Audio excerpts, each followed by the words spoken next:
Hello students and welcome to our class. I hope आप सब अच्छे से होंगे और आपसे सेट थ्योरी पे सारे क्वेश्चन सॉल्व हुए होंगे।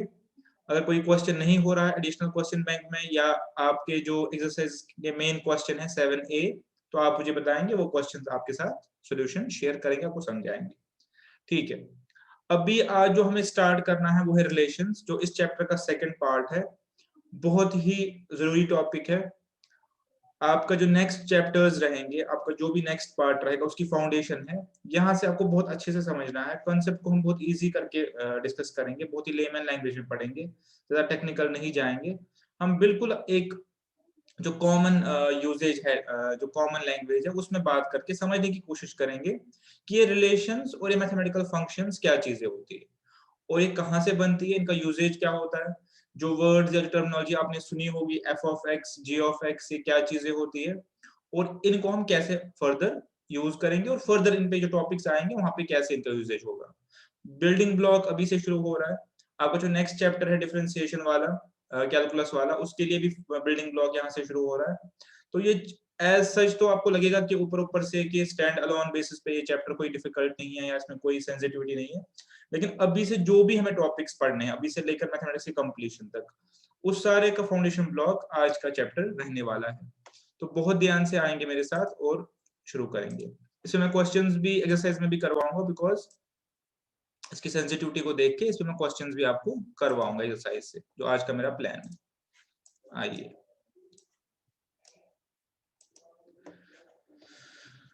जो इसमें हमने सेट्स पढ़ा हुआ है उसको मैं अभी रिवीजन पर्पस करवाने का कोई है नहीं, बिकॉज वो रिलेटेड है नहीं।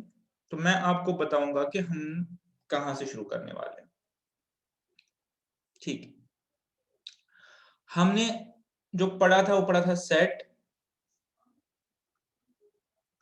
सेट, तो सेट का हमने क्या बोला था definition?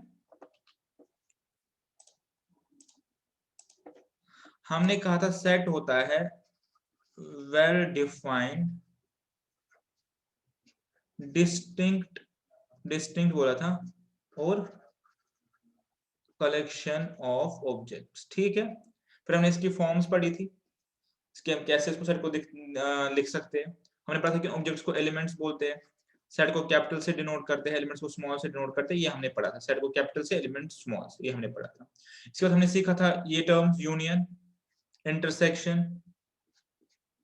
Symmetric difference, minus symbol का भी यूज करते हैं, क्या मतलब होता है उसको, नेगेटिव सीखा था, ये सब हमने सीखा था। और इस पे हमने ऑपरेशंस भी सीखे थे, डी मॉर्गन्स लॉ पढ़ा था, डिस्ट्रीब्यूटिव लॉ पढ़ा था, वो सब हमने इसमें एक बार डिस्कस किए थे, इंक्लूडिंग वेन डायग्राम्स। ठीक है, इंक्लूडिंग वेन डायग्राम्स। तो ये वाला पार्ट हमने कंप्लीट किया था। ठीक है, यहां से हम कंसेप्ट को आगे लेके जाएंगे। हमने जो नहीं पढ़ा था वो पढ़ा था मल्टीप्लीकेशन। क्या सेट्स का मल्टीप्लीकेशन भी हो सकता है? Can sets be multiplied? जैसे हमने मैट्रिसेस की कैसे मल्टीप्लिकेशन पढ़ा था, क्या सेट्स को मल्टीप्लाई कर सकते हैं, और अगर कर सकते हैं तो उसकी क्या सिग्निफिकेंस है? ठीक है, तो यहां से आप मेरे साथ बिल्कुल ध्यान से फॉलो करेंगे जो चीजें हम बताने वाला हूं। यहां से मल्टीप्लिकेशन ऑफ सेट से पहले एक चीज आपको सीखनी है, इसको हम बोलते हैं ऑर्डर्ड पेयर। ठीक है, इसको हम बोलते हैं अपने पास ऑर्डर्ड पेयर। Ordered pair. अब ऑर्डर्ड पेयर क्या होता है मैथमेटिक्स में? ठीक है, क्योंकि इसके बेसिस पे हम आगे फिर प्रोडक्ट ऑफ सेट्स पढ़ने वाले हैं। ऑर्डर्ड पेयर क्या होता है कि अगर मैं कोई दो एलिमेंट्स लूं, ठीक है, मैंने कोई दो एलिमेंट्स लिए, से ए एंड बी। ठीक है, से ए एंड बी। अब आपको पता है कि सेट को रिप्रेजेंट करते हैं कैपिटल लेटर से, एलिमेंट को रिप्रेजेंट करते हैं स्मॉल लेटर्स। ये चीजें हमने डिस्कस लास्ट क्लास में की हुई है। अगर आप लोगों ने नहीं देखा है तो पहले आप उसको देख के यहाँ पे आइए, डायरेक्टली यहाँ से शुरू नहीं करना है आप लोगों ने। दो एलिमेंट्स है ए और बी। अगर मैं इनको एक सीक्वेंस में लिखूं, से ए कॉमा बी, से ए कॉमा बी, तो इसमें क्या है कि ए जो है प्रीसीड्स बी, ए प्रीसीड्स बी, तो ये एक सीक्वेंस में हो गया। ठीक है, तो इस पर्टिकुलर सीक्वेंस को हम कहते हैं ordered pair, ordered pair of two elements. कुछ समझ नहीं आया क्या चीज है? थोड़ा सा पेशेंस रखनी पड़ेगी, सब चीजें क्लियर हो जाएगी। अभी मैं जस्ट इतना बोल रहा हूँ कि अगर मैं दो एलिमेंट्स को आप पूछेंगे दो एलिमेंट्स कहाँ से आए, क्या है दो एलिमेंट्स, वो सारा मैं कवर करूंगा, अब थोड़ा सा पेशेंस रखनी पड़ेगी। अगर मैं दो एलिमेंट्स ए और बी, ठीक है, ए और बी को लिखूं इस तरीके से कि एक एलिमेंट प्रीसीड कर रहा है दूसरे एलिमेंट को, हम कहते हैं मैसेज में ऑर्डर्ड पेयर। और इस पेयर की क्वालिटी क्या है, स्पेसिफिकेशन क्या है, स्पेशलाइजेशन क्या है, इसको मैं प्लॉट कर सकता हूं, 2D प्लेन पे। ये चीज शायद मैंने समझाई होगी, ठीक है। एक बार इसको थोड़ा सा और इलॉबरेट करते हैं ताकि आपको ये चीज समझ आ जाए। जो हम पढ़ने वाले हैं वो सारा आपका सिग्निफिकेंट पोर्शन है आपके नेक्स्ट टॉपिक्स के लिए, कि एक 2D प्लेन कैसे होता है। हमारे पास दो एक्सीज होती है, ठीक है, 2D प्लेन में। ये चीजें हमने डिस्कस करी हुई है, हमने जब लीनियर इक्वेशन भी पढ़ा था, हमने जब इन इक्वेशन भी पढ़ा था, हमने किया हुआ था, तो आई होप आपने वहां पे अच्छे से ध्यान दिया होगा। ये एक्स और ये वाई एक्सीज, तब हमने कहा था कि यहाँ जहाँ पे इंटरसेक्ट करते हैं परपेंडिकुलर के केस में वो 0 होता है हमारे पास, ठीक है। और ये मेरे पास पॉजिटिव वैल्यूज ऑफ एक्स है which run up two plus infinity, ठीक है। और ये मेरे पास नेगेटिव वैल्यूज ऑफ एक्स है जो मुझे अभी फॉर टाइम बीइंग नहीं चाहिए। ये मेरे पास पॉजिटिव वैल्यूज ऑफ वाई है which run up to infinity. और ये मेरे पास नेगेटिव वैल्यूज है which run up to minus infinity, जो मुझे अभी नहीं चाहिए। तो मैं अभी जो इस 2D प्लेन का जो पार्ट लूंगा वो ये प्लस प्लस वाला लूंगा, जस्ट समझाने के लिए, कोई भी ले सकते हैं।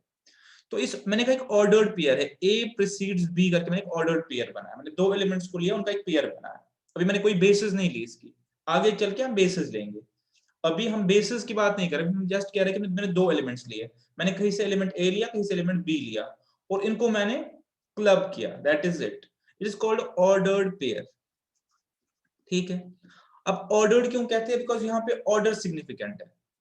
बिकॉज हमारी जो कन्वेंशन है वो है कि पहले एक्स एक्सिस है, फिर वाई। जब मैं लिखता हूँ ए और B, that means A X axis वाला कोऑर्डिनेट है, बी वाई एक्सिस वाला कोऑर्डिनेट, ये प्रिजम्पशन है। ये आपको याद होगा, हमने जब पॉइंट्स प्लॉट किए थे इन इक्वेशन में, तब मैंने दिखाई थी ये चीज। तो इसलिए इसको ऑर्डर्ड पेयर कहते हैं, बिकॉज ऑर्डर मैटर करता है। हम कहेंगे बी ए और ए बी सेम पॉइंट्स नहीं है, ठीक है।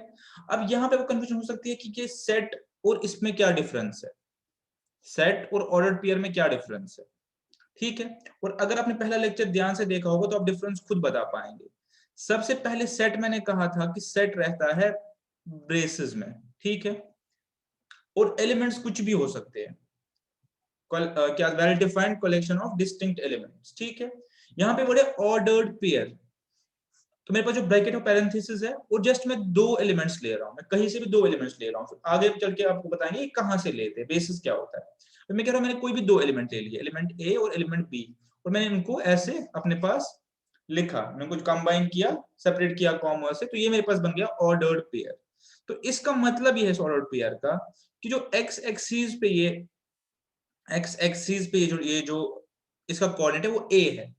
तो प्रिज्यूमिंग के बोथ आर पॉजिटिव, बिकॉज हम पॉजिटिव पॉजिटिव डील कर रहे हैं, प्रिज्यूमिंग के बोथ आर पॉजिटिव इस ए बी में, तो यहाँ पे कहीं ए होगा, जो भी होगा 3 4 5 से दिस इज ए, और यहाँ पे कहीं बी होगा से दिस इज बी। तो ये ऑर्डर्ड पेयर को मैं प्लॉट कर सकता हूँ इस प्लेन पे, इसको कार्टेशियन प्लेन भी बोलते हैं, कर्सन प्रोडक्ट भी बोलते हैं, हम आगे पढ़ेंगे, अभी बस आप ऑर्डर्ड पेयर का सोचिए। तो यहाँ पे जो पॉइंट है, ये point, this represents an ordered pair A B, ठीक है। आप ये चीज समझ गए, ए और B, because by convention X precedes Y. अब अगर मैं प्रिज्यूम करूं, थोड़ा सा और आपने इसमें माइंड अप्लाई करना, अगर मैं प्रिज्यूम करूं कि ये वाला मैंने इग्नोर किया सारा, ठीक है, इग्नोर किया सारा, मैं आ गया प्लस प्लस वाले प्लेन पे। अब मुझे बता, अगर मैं इस पॉइंट पे इनफाइनाइटली मिनी पॉइंट्स डालूं, ठीक है, डाल सकता हूं इस पूरे क्वाड्रेंट में, जो मेरा ये फर्स्ट क्वाड्रेंट इसको हम बोलते हैं, इसमें कितने पॉइंट, इनफाइनाइटली मिनी पॉइंट्स, बिल्कुल, ये चीज आपको पता है। तो हर कोई पॉइंट जो मैंने इसमें प्लॉट किया, every point what does represents an ordered pair, ठीक है।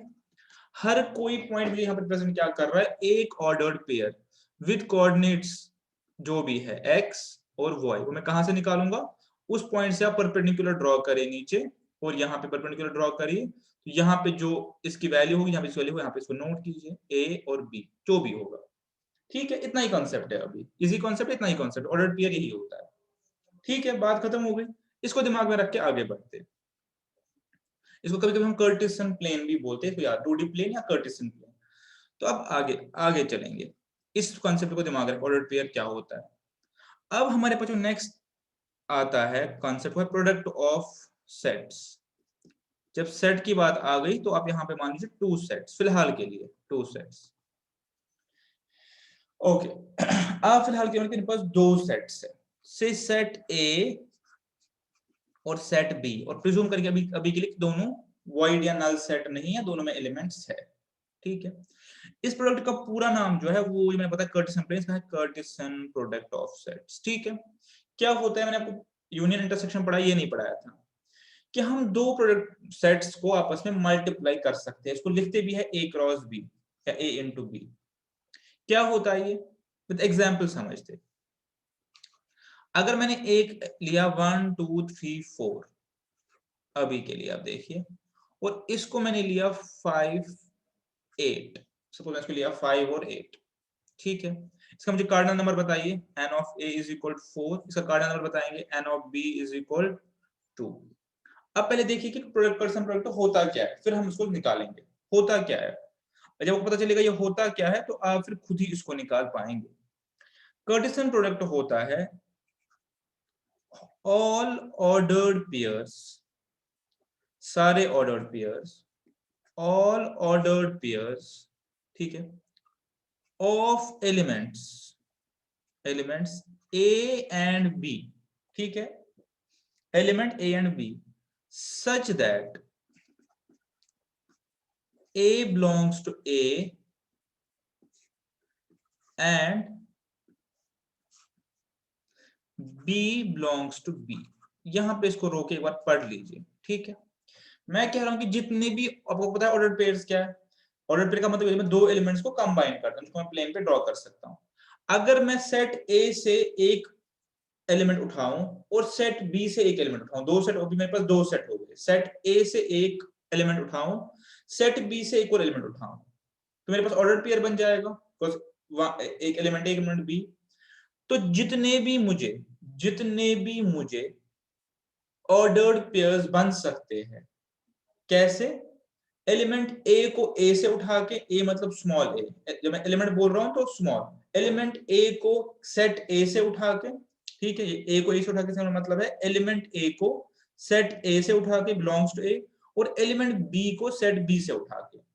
अगर इसको मैं लिखना चाहूं अपनी रूल फॉर्म में, so a into b, product of a into b, Cartesian product of a into b is equal to all elements x with a rule such that x is equal to a b। ठीक बोल रहा हूं मैं, for all इसको actually ऐसे लिख सकते हैं, for all वो छोड़ दीजिए, for all a belongs to a and small b belongs to b। अब इसको एक बार रीड कीजिए, जो मैं ऊपर लिखा, मैं कह रहा हूं वो सारे ए एंड बी अगर मैं कंबाइन करूं इस तरीके से कि जो स्मॉल ए है वो मैं ए से ले रहा हूं, इससे ले रहा हूं, और स्मॉल बी को बी से ले रहा हूं, ऐसे जितने भी ऑर्डर्ड पेयर्स मेरे पास बनेंगे वो सारे ऑर्डर्ड पेयर्स जो है वो कहलाया जाएगा कर्टिसन प्रोडक्ट ऑफ सेट्स। वो भी एक सेट ही होगा। एक बार देखो कैसा सेट हो सकता है मेरे पास, इसी को एक बार करके देखते हैं। अब अपनी सिंपल मैथमेटिकल नॉलेज यूज कीजिए। अगर यहाँ पे मेरे पास 4 एलिमेंट्स है, ठीक है, और यहां मेरे पास 2 एलिमेंट्स है, तो इसका मतलब मेरे पास 8 ऑर्डर्ड पेयर्स आएंगे। यहाँ पे 4 into 2 रूल यूज होगा। और यहाँ पे आप फंडामेंटल ऑफ काउंटिंग भी यूज कर सकते हैं कि मुझे एक ऑर्डर्ड पेयर बनाना है ए और बी। ए को मैं फिल कर सकता हूं 4 तरीकों से, बिकॉज यहाँ पे 4 ऑप्शन है। बी को फिल कर सकता हूं 2 तरीकों से, so there are 8 ways to do this thing. तो यहाँ पे मेरे 8 ऑर्डर्ड पेयर्स बन सकते हैं, जिनको मैं आपको बना के दिखाऊंगा। ठीक है, यहाँ पे जब हमने ये चीज की तो आपको सबसे पहले एक और चीज लॉजिकली पता लग गई विदाउट एम्फसाइजिंग द मैटर, कि A cross B and B cross A are 2 separate things. ठीक है, क्यों, इसलिए बिकॉज वर्ड ही है ऑर्डर्ड पेयर। अगर मैं बी को पहले ले रहा हूं तो order of the elements change हो जाएगा। अगर मैं प्लॉट भी करना चाहूँ, आप एक बार देख सकते हैं, मैं वापस आऊंगा इस पे, मैं वापस आऊंगा आपको इस पे। अगर मैं, ये मेरा एक कार्टेशियन प्लेन बताइए, 2D प्लेन बताइए, इस पे अगर मैं स्केल बनाना चाहूँ 1 2 3, ठीक है 1 2 3, और यहाँ से 1 2 3। अब अगर मैं 3 1 और 1 3 प्लॉट करना चाहूँ तो they will be two separate points, it's quite logical. 1 3, this represents 1 3, and अगर मैं 3 1 पर 3 1 दिखाना चाहूँ, ठीक है 3 और 1, तो ये x3 ये y। तो क्वाइट लॉजिकल है कि 1 3 और 3 1 दो सेपरेट पॉइंट्स है, दो सेपरेट ऑर्डर्ड पेयर्स है। तो if that is the case, उसका मतलब मेरे पास a cross b ordered pair निकालेगा, b क्रॉस ऑर्डर्ड पेयर निकालेगा, तो ये अलग अलग होंगे। बट यहाँ पे एक बात है कि a क्रॉस b और b क्रॉस a बराबर नहीं होगा, ठीक है done. That means a cross b and b cross a हमारे पास इक्वल सेट्स नहीं होंगे, हमने सारा पढ़ा हुआ है। लेकिन जो कार्डिनल नंबर होगा a क्रॉस b का, वो इक्वेट करेगा b क्रॉस a के, यानी a क्रॉस b और b क्रॉस a में तो सेम एलिमेंट्स नहीं होंगे, दैट इज फॉर श्योर, लेकिन जो नंबर ऑफ एलिमेंट्स होंगे, नंबर आप समझ रहे हैं, count of elements, cardinal number कितने आएंगे, वो 8 ही आएंगे, because 2 into 4 is also equal to 8। अगर मैं b क्रॉस a निकालूं तो मुझे b के 2 वेज में, a 4 वेज में, तब भी 8 निकलेगा। तो कार्डिनल नंबर मेरा इक्वल होगा, बट मेरा सेट्स इक्वल नहीं होंगे, इक्विवेलेंट सेट से इक्वल सेट्स नहीं है, ठीक है। लीव दिस, ये बहुत लॉजिकल है, तो इसमें कुछ एम्फसाइज करने की जरूरत नहीं है। अब मैं वो एलिमेंट्स बनाना चाहता हूँ, और अब मुझे लग रहा है कि आप लोगों ने मेरे साथ साथ बना लिए होंगे। तो जो a इंटू बी का कार्टेशियन प्रोडक्ट बनेगा, वो क्या बनेगा, वो बनेगा एक सेट। इसमें पहला एलिमेंट होगा 1 5, दूसरा क्या होगा 1 8, गुड। तीसरा क्या होगा 2 5, फिर 2 8, फिर क्या होगा 3 5 3 8, फिर होगा 4 5 और 4 8, 8 आ गए मेरे पास। कार्डिनल नंबर क्या हो गया इसका 8। तो कार्टेशियन प्रोडक्ट क्या होता है मेरे पास, Cartesian product of two sets is all ordered pairs such that element a belongs to a and b belongs to b, all ab। मेरे पास वो हो गया 4 into 2 is equal to 8, ठीक है। अब उल्टा करके देख लीजिए, अगर आपको कार्टेशियन प्रोडक्ट दिया हुआ है, आप सेट निकाल सकते हो, ऑब्वियसली निकाल सकते हो। जो पहला आपके ऑर्डर्ड पेयर में होगा वो आपके पहले सेट में जाएगा, दूसरा दूसरे सेट में जाएगा, ठीक है। ये बहुत फंडामेंटल है, लेकिन यहां से ही सारी चीजें खुलती है, रिलेशंस, फंक्शंस, सब कुछ यही से खुलता है। तो इस चीज को ध्यान से देखिए, फिर से रिपीट करता हूं ताकि एम्फेसिस इस चीज पे आ जाए कि मेरे पास दो सेट्स है, set A set B. A में कुछ एलिमेंट्स है, से m number of elements, B में है n नंबर ऑफ एलिमेंट्स।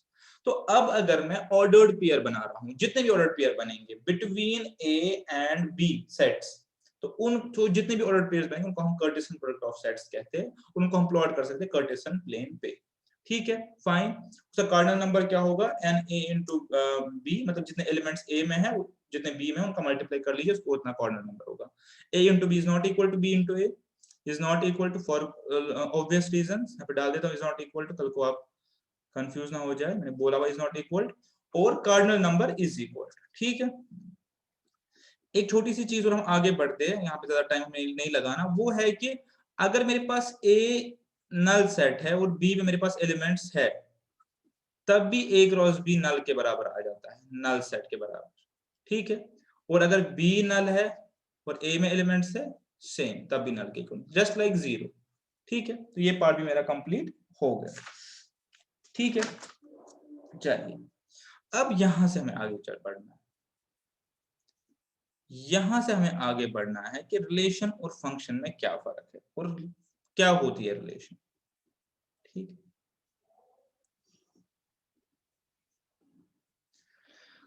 ठीक है, अभी तक मैंने ऑर्डर्ड पेयर, अब यहां से ध्यान से देखेंगे, ठीक है, बिकॉज आगे जाके ये सब गायब हो जाएगा।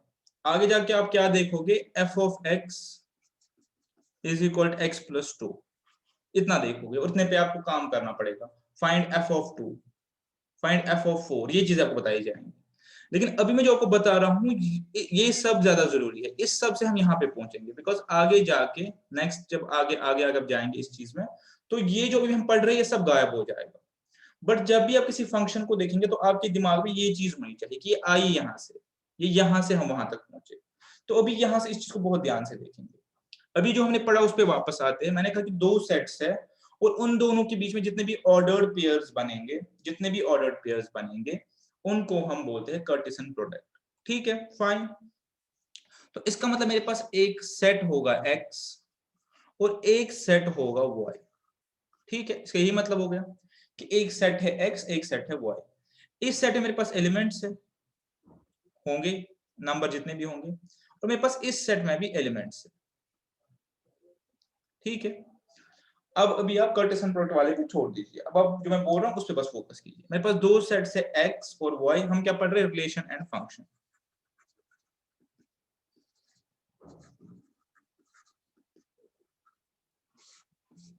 ठीक है, हम पढ़ रहे हैं रिलेशन एंड फंक्शन। चलिए, तो मेरे पास एक सेट है x और एक सेट है y। ठीक है, ठीक है, बहुत ध्यान से देखिए। एक सेट है, एक सेट है y। अब मैंने इसको रिप्रेजेंट किया ऐसे। आप इसको अगर चाहे तो आप इसको ऐसे रिप्रेजेंट कर सकते हैं। मैं यहाँ पे लिखना नहीं चाहता एलिमेंट्स यार, बिकॉज़ हमारा पर्पस कुछ और है। जैसे सेट हम लिखते हैं नॉर्मली। और अभी के लिए प्रिज्यूम कीजिए फाइनाइट सेट्स है। ऑल्दो इनफाइनाइट सेट पे भी फंक्शन बन सकती है, कोई ऐसा इशू नहीं, बट अभी के लिए समझने के पर्पस का प्रिज्यूम कीजिए कि फाइनाइट सेट्स है। ठीक है, तो अब हमें पता है कि इसमें कुछ एलिमेंट्स होंगे, इसमें कुछ एलिमेंट्स होंगे, और इन दोनों के बीच में हम ऑर्डर्ड पेयर्स बना सकते हैं। पता है आपको ऑर्डर्ड पेयर्स बना सकते, तो कैसे बना सकते हैं? इसका और इसका ऑर्डर्ड पेयर बना सकता हूं, इसका इसका बना सकता हूं। ठीक है, मैं ऑर्डर्ड पेयर्स बना सकता हूं जितने मर्जी बने। ये अपने ऊपर सीखा हमने। और कितने बन सकते हैं? अगर इसमें प्रिज्यूमिंग की फाइनाइट है, m एलिमेंट्स है और इसमें n एलिमेंट्स है, प्रिज्यूमिंग की फाइनाइट है, तो m into n ordered pairs बन सकते हैं। ठीक है, लेकिन क्या हमने ऊपर जो ऑर्डर्ड पेयर्स उनको किसी रूल से बाइंड किया? ना, हमने कोई रूल से बाइंड उनको नहीं किया। हमने क्या बोला कि सेट ए में मेरे पास इतने एलिमेंट्स है, सेट बी में मेरे पास इतने एलिमेंट्स है, मैं दोनों का कार्टेशियन प्रोडक्ट लेता हूं, जितने भी ऑर्डर्ड पेयर्स आएंगे वो सब मेरे ऑर्डर्ड पेयर माने जाएंगे, वो सब मेरे कार्टेशियन प्रोडक्ट माना जाएगा। ठीक है, बट अभी मैं एक स्टेप आगे जा रहा हूं। मैं कह रहा हूं कि मेरे पास सेट एक्स है, मेरे पास सेट वाई है, इसमें मेरे पास एलिमेंट्स है। तो मुझे पता है कि टोटल जो मेरे पास इसमें बनेंगे वो बनेंगे m into n। ठीक है, फिर से देख लो, ये एक, ये दो। तो मैंने इसमें फाइनाइट नंबर ऑफ एलिमेंट्स डाल दिए 5, और यहाँ पे फाइनाइट नंबर डाल दिए 4। अब मुझे पता है टोटल जो बनेगा इसमें ऑर्डर पे बनेगा 20। ठीक है, पहला 4 से, दूसरा फिर 4 से, एंड सो ऑन। बट मैं कह रहा हूं कि ना, मैं इसमें कुछ रिलेशंस या मैं इसमें भी कुछ एसोसिएशंस ट्रेस कर रहा हूं। मैं इसको जोड़ रहा हूं इसके साथ। ठीक है, अभी के लिए 20 टोटल बनेंगे, इसको जोड़ रहा हूं इसके साथ। ये सेट ए है और ये सेट बी है, इसको जोड़ रहा हूं इसके साथ। ठीक है, बस। और इसको जोड़ रहा हूं उससे इसके साथ अभी के लिए। ठीक है, ये मैंने यहाँ पे खाली छोड़ दिया। ठीक है, तो अभी अगर आप देखें मैं क्या कर रहा हूं, मैं एलिमेंट x में जो एलिमेंट है, x में जो एलिमेंट्स है, या a में जो एलिमेंट्स है, x और y बोलते हैं, a में जो एलिमेंट्स है उनको b में जो एलिमेंट्स है उनके साथ जोड़ रहा हूं बाय सम रूल।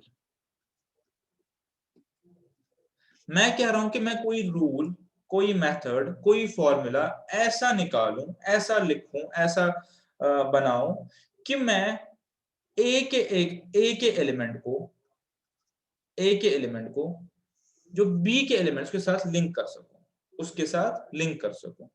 किस तरीके से लिंक कर सकूं कि अगर मुझे पता हो कि ए का एलिमेंट क्या है, मैं अकॉर्डिंगली बी का एलिमेंट निकाल सकता हूं। लिंकेज तभी बनेगी अगर मैं कोई रूल आपको डिफाइन कर दूं इस तरीके से कि आपको ए का यहाँ पे एलिमेंट पता है, तो बी का कॉरेस्पॉन्डिंग एलिमेंट निकाल सकते हो। ठीक है, ओके, या ऑलरेडी बी में एलिमेंट्स है मेरे पास, बट मैं उतनी ही लिंकेज करूं जो उतने ये रूल से डिफाइन हो। मुझे पता है टोटल नंबर ऑफ लिंकेजेस कितनी होंगी, m into n, प्रिज्यूमिंग कि इसमें m नंबर ऑफ एलिमेंट्स है, n नंबर ऑफ एलिमेंट्स है।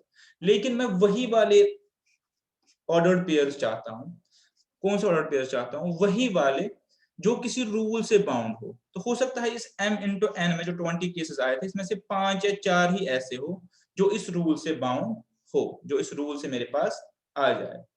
ठीक है, हम रिलेशनशिप की तरफ बढ़ रहे हैं, रिलेशंस हम पढ़ रहे हैं, रिलेशंस की तरफ हम बढ़ रहे हैं, रिलेशन के कॉन्सेप्ट को हमने अभी समझ रहे हैं।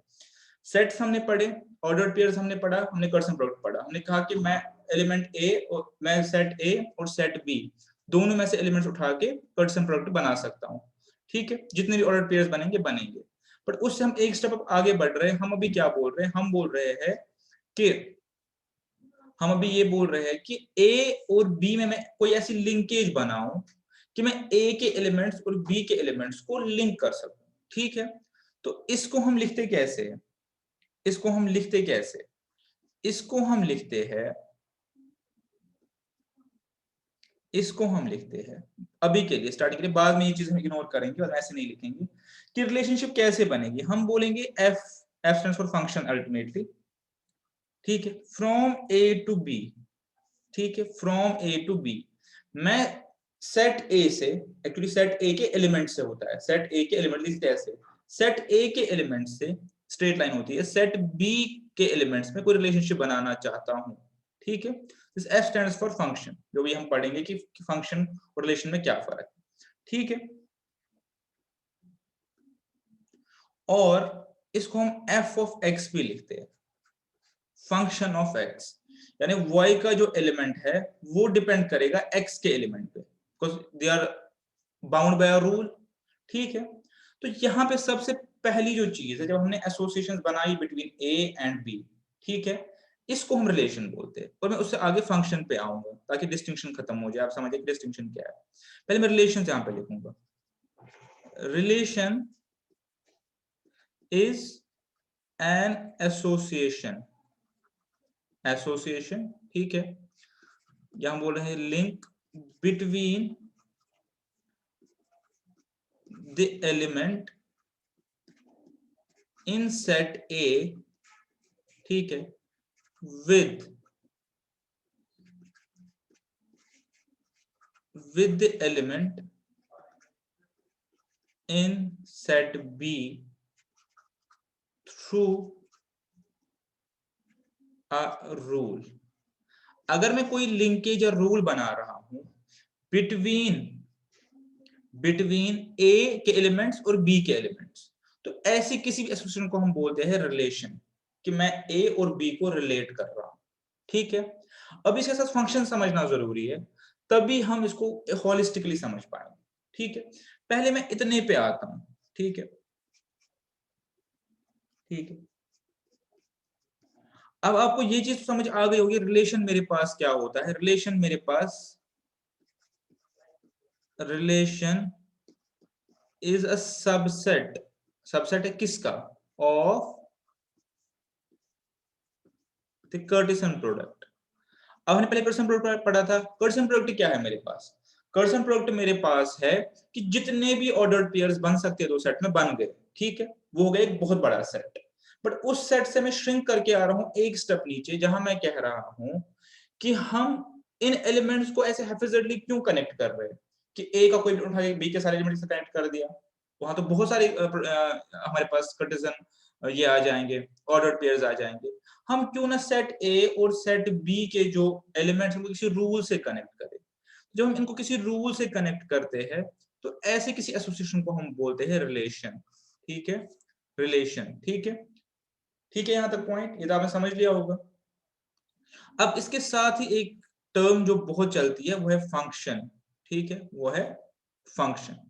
और दोनों का डिफरेंस बहुत नैरो है लेकिन बहुत सिग्निफिकेंट है, बहुत नैरो है लेकिन बहुत सिग्निफिकेंट है। वो क्या है कि जब मैं रिलेशंस बनाता हूं, देखिए मैं आपके सामने कुछ रिलेशंस बनाऊंगा,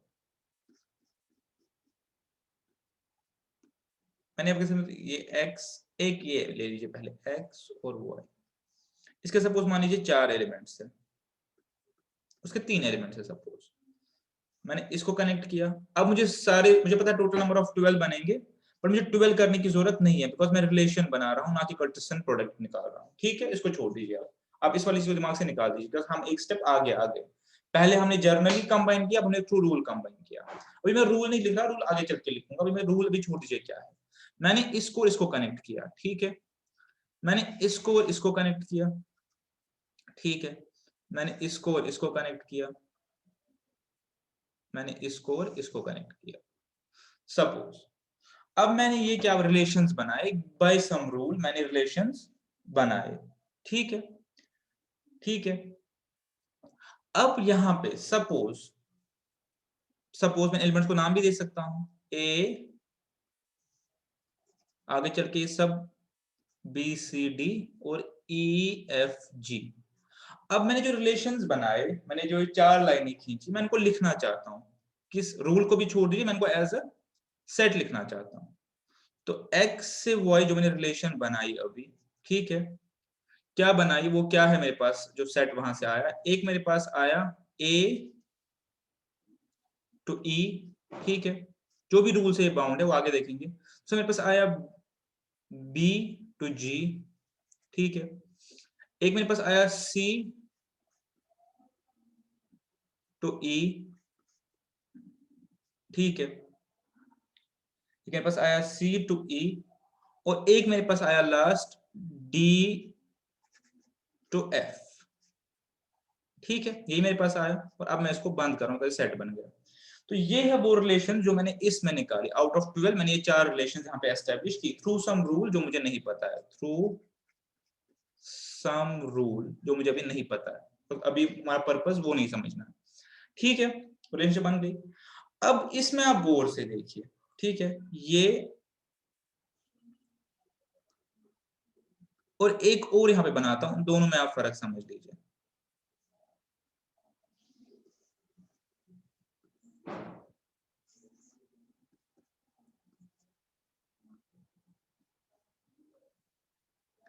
ये ए, ये बी, ये सी, और यहाँ पे ये डी और ई, ठीक है।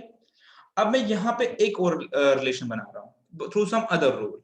यहाँ पे मैं क्या कर रहा हूँ, मैंने इस ए को डी के साथ जोड़ा, इस सी को ई के साथ जोड़ा, ठीक है, और इस ए को यहां फिर से ई के साथ जोड़ा, और इस बी को डी के साथ जोड़ा, ठीक है। कितनी लाइंस आ गई, 4। इसको मैं सेट की फॉर्म में लिखना चाहूँ तो एक बार लिख लेता हूँ, ठीक है। क्या आ गया मेरा पहला इसमें रिलेशन, ए से डी, ठीक है, दूसरा क्या आ गया, ए से ई, ठीक है, तीसरा क्या आ गया, बी से डी, और चौथा क्या आ गया, सी से ई, ठीक है। तो ये मैंने आपके सामने 2 रिलेशंस बनाए, और दोनों रिलेशंस है बिकॉज सबसेट ऑफ कर्टिसन प्रोडक्ट है, तो रिलेशन है, एज पर तुमने रूल पढ़ा, through sum rule, of course यहाँ पर कोई रूल होगा जो मैं नहीं पता, थ्रू सम रूल। अब मैं चाहता हूं कि आप एनालाइज करें दोनों ग्राफ्स को, या दोनों जो मैंने ड्राइंग को एनालाइज करा, दोनों में एक फर्क ढूंढे जो सिग्निफिकेंट डिफरेंस है।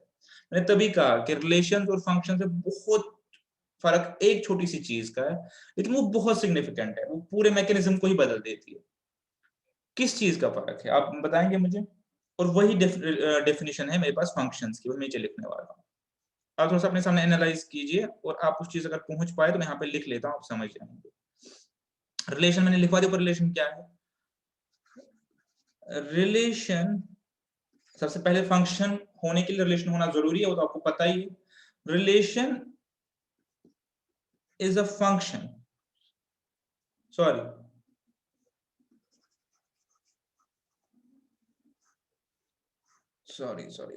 फंक्शन इज अ रिलेशन, यानी फंक्शन होने के लिए पहले रिलेशन होना बहुत जरूरी है, वो आपको पहले वो चीज पता है, इज अ रिलेशन। यानी जब पहले मैं ये एस्टेब्लिश करूंगा कि एक चीज रिलेशन है, तब मैं सेकंड टेस्ट पे आऊंगा कि वो फंक्शन है या नहीं। अगर कोई चीज रिलेशन ही नहीं है तो वो फंक्शन हो ही नहीं सकती। So function is a relation, कौन सी रिलेशन? इन विच, जिसमें क्या है, no two ordered pairs, no two ordered pairs have same first element। बस इतना सा फर्क है, और ये बहुत सिग्निफिकेंट फर्क। उसका क्या मतलब है कि अगर मैं सारे ऑर्डर्ड, ये को पता है फंक्शन रिलेशन ऑर्डर पेयर से बनेगा, अगर मैं सारे इसमें एनालाइज करूं, इसमें मैं सारे रिलेशंस एनालाइज करूं, ठीक है, सारे ऑर्डर्ड पेयर एनालाइज करूं, सॉरी, तो मैं ये देख सकता हूं कि यहाँ पे फर्स्ट एलिमेंट ए है, बी है, सी है, डी है। तो मेरे पास जो 4 मैंने ऑर्डर्ड पेयर्स बनाए इस रिलेशन में, किसी में भी no two ordered pairs have same first element, नहीं है, तो मैं यहाँ पे इसको टिक देके बोल सकता हूँ कि ये रिलेशन मेरा फंक्शन है, बिकॉज इसमें no two ordered pairs have same first element. और अगर मैं इस तरफ आऊं, यहाँ पे ए डी और ए ई का फर्स्ट एलिमेंट जो है वो कॉमन है, तो मेरे पास रिलेशन ही रहेगा, फंक्शन नहीं बनेगा। ठीक है, तो इस चीज को हम अपने पास रिलेशन ही बोलते हैं, फंक्शन नहीं बोलते। फंक्शन हम तभी किसी चीज को बोलते हैं, किसी रिलेशनशिप को हम तभी फंक्शन बोलते हैं, किसी रिलेशन को तब जब उसका जो फर्स्ट एलिमेंट है, जो फर्स्ट एलिमेंट है या फर्स्ट जहां से वो शुरू हो रही है, वो मेरे पास क्या है, यूनिक है। यहाँ पे एक और चीज आप देख सकते हैं, दूसरे एलिमेंट की बात नहीं हो रही है, दूसरे एलिमेंट की बात नहीं हो रही है, ये आपके पास कॉमन हो सकता है, ये आपके पास कॉमन हो सकता है, जहां से जैसे मैंने ए को ई के साथ कनेक्ट किया, सी को ई के साथ कनेक्ट किया, तभी मैं कह रहा हूँ फंक्शन है, बिकॉज फर्स्ट एलिमेंट जो है जहां से मैं शुरू कर रहा हूँ वो मेरे पास यूनिक है, वो मेरे पास डुप्लीकेट नहीं हो रहा, बिकॉज अगर वो डुप्लीकेट हो गया तो फिर मैं प्लॉट नहीं कर सकता, वो मैं प्लॉट नहीं कर सकता, समझिए। अगर मेरे पास, क्योंकि मैं चाहता हूं कि मैं कोई इनपुट दूं और उस पर कोई आउटपुट आए, अगर इनपुट ही यूनिक नहीं है तो मैं फिर इनपुट आउटपुट रिलेशनशिप एस्टैब्लिश नहीं कर सकता। ऐसे समझ लीजिए इसको फर्दर, इसको फर्दर समझिए कि अगर मेरे पास एक मशीन है इनपुट और आउटपुट की, मैं इनपुट दे रहा हूं 3, आउटपुट आ रहा है 4, सपोज कोई रूल है उसमें आप मत जाइए, मैं इनपुट दे रहा हूं 4, ठीक है, आउटपुट आ रहा है 4 ही, it is acceptable as a function. मैं लिखूंगा कि 3 पे 4 आ रहा है, 4 पे भी 4 आ रहा है, राइट। लेकिन अगर मैं बोलूं मैं 3 दे रहा हूं तो 4 आ रहा है आउटपुट, 3 दे रहा हूं तो आउटपुट 5 आ रहा है, अब इस केस में देखिए दिक्कत कहां पे हो रही है, मैं इसको फंक्शन क्यों नहीं मानता, बिकॉज अगर कल को मैंने फ्यूचर में कभी इनपुट 3 दे दिया तो आई एम नॉट श्योर कि आउटपुट क्या होगा, ठीक है, तो ऐसे में किसी फंक्शन को एस्टेब्लिश नहीं कर, इसलिए मैं इसको फंक्शन नहीं बोलता। ठीक है, आई होप आपने ये डिस्कशन अच्छे से समझ लिया होगा, बहुत ही सिग्निफिकेंट डिस्कशन है, मुझे उम्मीद है कि आपने इसको बड़े सही से समझा होगा। मैं बहुत ही लेमैन लैंग्वेज में इसको पढ़ाने की कोशिश कर रहा हूँ, मैं कोई भी टेक्निकल टर्म या कोई भी टेक्निकलिटी इसमें नहीं डिस्कस कर रहा, ठीक है। एक बार एक रिवीजन मारते हैं इसका जो हमने अभी तक पढ़ा। हमने पढ़ा कि अगर मेरे पास सेट ए और बी है, इससे हम ए क्रॉस बी बना सकते हैं, जिसको हम बोलते हैं कर्टिसन प्रोडक्ट। वो क्या होता है, जितने भी ऑर्डर्ड पेयर इसके एलिमेंट से और इसके एलिमेंट से बन सकते हैं वो, ठीक है। मैंने कहा नहीं, उसके बाद हम क्या करेंगे, उन एलिमेंट्स को कनेक्ट करेंगे through a rule, through a rule. तो हो सकता है कि अगर मेरे पास 20 पहले ऑर्डर पेयर आया, मेरे पास 10 ही बचे होंगे, because now they are connected by a rule, ठीक है। तो ये मेरे पास होती है रिलेशन, ठीक है। इस रिलेशन में कहा और थोड़ा फिल्टर करते हैं, अगर मेरे पास no two ordered pairs, no two ordered pairs have same first element, have same first element, तब मैं कहता हूं मेरे पास ये फंक्शन है। हम इस रिलेशन को क्या कहते हैं, ये मेरे पास क्लासिफाई होती है एज फंक्शन, ठीक है, पॉइंट टेकन। अब हम आते हैं थोड़ा सा एग्जांपल्स की तरफ, ताकि हम फंक्शंस को समझे। मैंने आपको पहले बताया फंक्शंस को हम कैसे लिखते हैं, रिलेशंस को हम एक्चुअली लिखते हैं मैथमेटिक्स में आर से, बट रिलेशंस पे उतना रिलेशंस को लेके टाइप्स ऑफ रिलेशंस है, लेकिन रिलेशंस को लेके उतना फिर कंटेंट है नहीं, सारा जो कंटेंट है वो बेसिकली फंक्शंस को लेके, मैंने आपको पहले ही समझाया वो क्यों है, बिकॉज आप एक यूनिक इनपुट पे देख रहे हैं कि आउटपुट क्या आएगा, चाहे फिर आउटपुट सेम हो अलग बात है, इनपुट आपका यूनिक होना चाहिए। तो रिलेशन को ऐसे लिखते हैं हम, रिलेशन, ठीक है, relation from set A to B and so on, जो भी रिलेशन हो। फंक्शन को हम कैसे लिखते हैं, देखिए आप मेरे पास अब गौर से देखेंगे। तो पहले आपने समझ लिया कि मैं कैसे पहचान पाऊं कोई फंक्शन है या नहीं, लिखते कैसे, लिखते हम ऐसे, ठीक है, लिखते हैं function, small F stands for function, एक तरीका ये लिखने का होता है फ्रॉम ए टू बी, यानी सेट ए से सेट बी, ये जरूरी है, कहां से कहां जा रहा है, मैं ए के एलिमेंट्स को बी के एलिमेंट के साथ कनेक्ट कर रहा हूं। अब ये जरूरी क्यों है कि पहले कौन है, बिकॉज ये मुझे बताएगा कि मुझे कहां पे चेक करना है यूनिकनेस। जब मैं कह रहा हूं function from A to B, इसका मतलब यूनिकनेस यहां चेक होगी, यूनिकनेस यहां चेक होगी, ये आप समझिए जो पॉइंट मेरा था कि मैं कैसे बोल रिलेशन फंक्शन है या नहीं। मैं सेट ए में यूनिकनेस चेक करूंगा कि वहां पे कोई ऑर्डर पेयर में एलिमेंट फर्स्ट एलिमेंट रिपीट तो नहीं हो रहा। अगर रिपीट नहीं हो रहा मैं बोलूंगा ये फंक्शन है। बी में भले मर्जी ही रिपीट हो या नहीं हो, ठीक है, तो इसलिए ये ऑर्डर सिग्निफिकेंट है, ठीक है। डिफाइंड बाय अ रूल, जो भी रूल होगा आगे हम रूल लिखते हैं इसका, डिफाइंड बाय अ रूल, जो रूल होगा, तो ये तरीका होता है लिखने का। अब आगे जाके आप देखेंगे ये चीज हट जाती है, ये चीज हट जाती है, कुल मिला के जो बचता है एफ ऑफ एक्स बचता है, ठीक है। बट इसके पीछे थॉट प्रोसेस जो हमने पढ़ा वही हो रहा होता है। आगे जब आप जाएंगे तो बस कुल मिला के ये आपको दिखेगा F of X is equal so and so, ठीक है। अब आप समझ गए मतलब क्या है, function of X is equal so and so, और आगे आपको एक रूल दिया जाता है, suppose that rule is 3x plus 1। अब मुझे लग रहा है कि आप बेटर वे में एफ ऑफ एक्स वर्ड को समझ गए होंगे। मैं आपको बोल रहा हूँ F of X is equal 3 of x plus 1। तो बताइए अभी तो जो हमने पढ़ा उससे आप क्या समझे, आप समझ गए। देखो आगे आपने इतना थॉट प्रोसेस नहीं चलाना है, बट आपको पता होगा कि वो क्या रहा है, कि दो सेट है, एक सेट है x का, ठीक है, x का सेट है, और एक सेट है y का।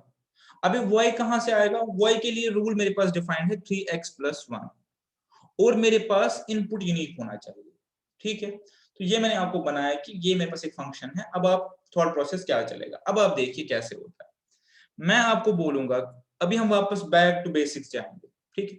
मैं आपको बोलूंगा कि आप मुझे इसमें बना के दो, एक कांस्टेंट दे देता हूं, सपोज x जो है कांस्टेंट दे देता हूं, ये 1 और 5 के बीच में है, और x बिलोंग करता है नेचुरल नंबर्स, सिंपलिसिटी के लिए, ठीक है। तो अब आप बताइए क्या करना है मुझे, ठीक है। आपने सीखा होगा f of 1 f of 2, but हम एक्चुअल में करते क्या, हम दो सेट बनाते हैं। ये एक सेट बन गया, ठीक है। अब ध्यान से, ये एक सेट बन गया, x मेरे पास कॉन्स्टेंट्स है, तो मेरे पास x हो सकता है 1 2 3 4 5, ठीक है। और इसके को मुझे रिलेट करना है यहाँ पे एक और सेट के साथ, ठीक है। और जब मैं x का वैल्यू 1 दूंगा, बिकॉज रूल है, जब मैं f of x is equal 3x plus 1 में x का वैल्यू 1, उसको बोलते हैं f of 1, value of function over value 1। अब आप समझ रहे, तो ये हो गया 3 1 plus 1 which is equal to 4, तो ये हो गया मेरे पास 4। तो आप समझ गए, तो ये 1 मेरे पास लिंक्ड है इस 4 के साथ, ये दो सेट है मेरे पास बेसिकली, ठीक है। दूसरा दूसरा बताएंगे, 2 3 6, और ये हो गया 7 10 13 एंड 16। तो अब अगर मैं देखूं ये कैसे मेरे पास है, ये मेरे पास ऐसे है, जो मैंने फंक्शन लिखा है 3x प्लस 1, ये एक्चुअली मेरे पास ऐसे है कि 1 पे वैल्यू 4 है, 2 पे वैल्यू 7, ये फंक्शन है ऑब्वियसली, 3 पे 10, और रूल आपको मैंने बता दिया, रिलेशन तो है ही है लेकिन ये फंक्शन, 4 पे 13 और 5 पे 16, ठीक है, ठीक है। आप इसमें रूल मेरे पास क्या है 3x प्लस 1। इसको और थोड़ा इलॉबरेट करना चाहूं आपके लिए,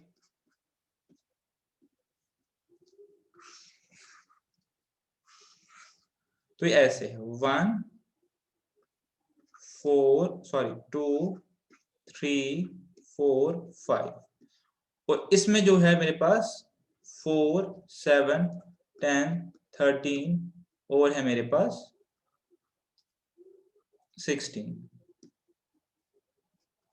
ठीक। और ये इसके साथ कनेक्ट है थ्रू सम रूल, इसके साथ कनेक्ट है थ्रू सम रूल, इसके साथ कनेक्ट है थ्रू सम रूल, इसके साथ कनेक्ट है थ्रू रूल, इसके साथ कनेक्ट है थ्रू सम रूल, और मेरे पास फर्स्ट एलिमेंट रिपीट नहीं हो रहा, तो मेरे पास फंक्शन है, ठीक है। तो आगे जाके ये सब गायब हो जाता है, आगे जाके आपको क्या बोला जाएगा एग्जाम में या मैथमेटिक्स जब आपको भी खोलेंगे, बोला जाएगा suppose f of x is equal to 3x square plus 1, ऐसा करके बोला गया। अब एक क्वाड्रेटिक फंक्शन हो गई, फाइंड f ओवर -2। तो अब वो सारा भूल जाओगे जो मैं पढ़ा था, आपका दिमाग कहां जाएगा कि मुझे सिर्फ x की वैल्यू -2 डालनी है। बट मैं क्या चाहता हूं कि आपका थॉट प्रोसेस क्लियर हो कि हम कहां से यहां तक चल के आए, आगे आपको ऐसे लिख के दे दिया जाएगा। तो हम क्या लिखेंगे, हम सिंपली लिखेंगे मैं क्या चाहता हूं 3 - 2 स्क्वायर प्लस 1, तो इसकी जो भी वैल्यू आएगी वो आप आंसर इसमें बोलेंगे, ठीक है। बट ये थॉट प्रोसेस कहां से आया ये मैं आपको कहता हूं, थॉट प्रोसेस सारा इसमें थॉट प्रोसेस चल पीछे, ये मेन पार्ट है, ये जो सारा है ये मेन पार्ट है इसमें, ठीक है। तो आप आई होप कि आपको ये चीज अच्छे से समझ आ गई होगी। अब एक कंफ्यूजन आपकी दूर करना चाहता हूं, आपको लगेगा कि हमेशा देखिए यहां मेरे पास यूनिक हो या ना हो, यहां यूनिक होना जरूरी है। मैंने आपको पहले ही रीजन दिया इनपुट आउटपुट का, बिकॉज यहाँ पे एक तरीके से इनपुट इज एक्स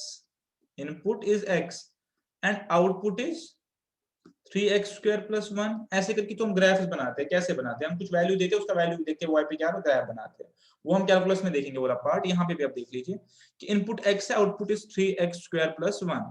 यहाँ पहले एग्जांपल में 3x प्लस 1, ठीक है। तो इनपुट मेरे पास यूनिक होना चाहिए, आउटपुट यूनिक हो या ना हो कोई मैटर नहीं करता, ठीक है। चलिए अब हम एक बार आते हैं यूनिक वाले मैटर पे, ठीक है। हम एक बार आते हैं यूनिक वाले मैटर पे। चलिए अब मैं आपको बोल रहा हूं एक फंक्शन है f ऑफ x, वही चीज आपको पता है सारा जो हम लिख रहे हो, मैं आपको नहीं लिखूंगा वो f from a to b, आपको चीजें पता है सारा। f of x is equal, मैं आपको भी लिख रहा हूं -1, ठीक है, -1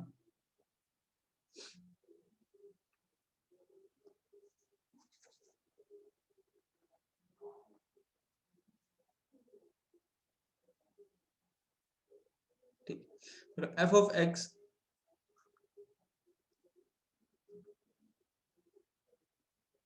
ठीक है।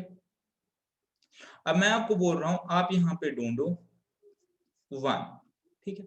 तो आप क्या बोलेंगे? Is equal to root of 1, ठीक है। तो इसका सोल्यूशन क्या आया? +-1।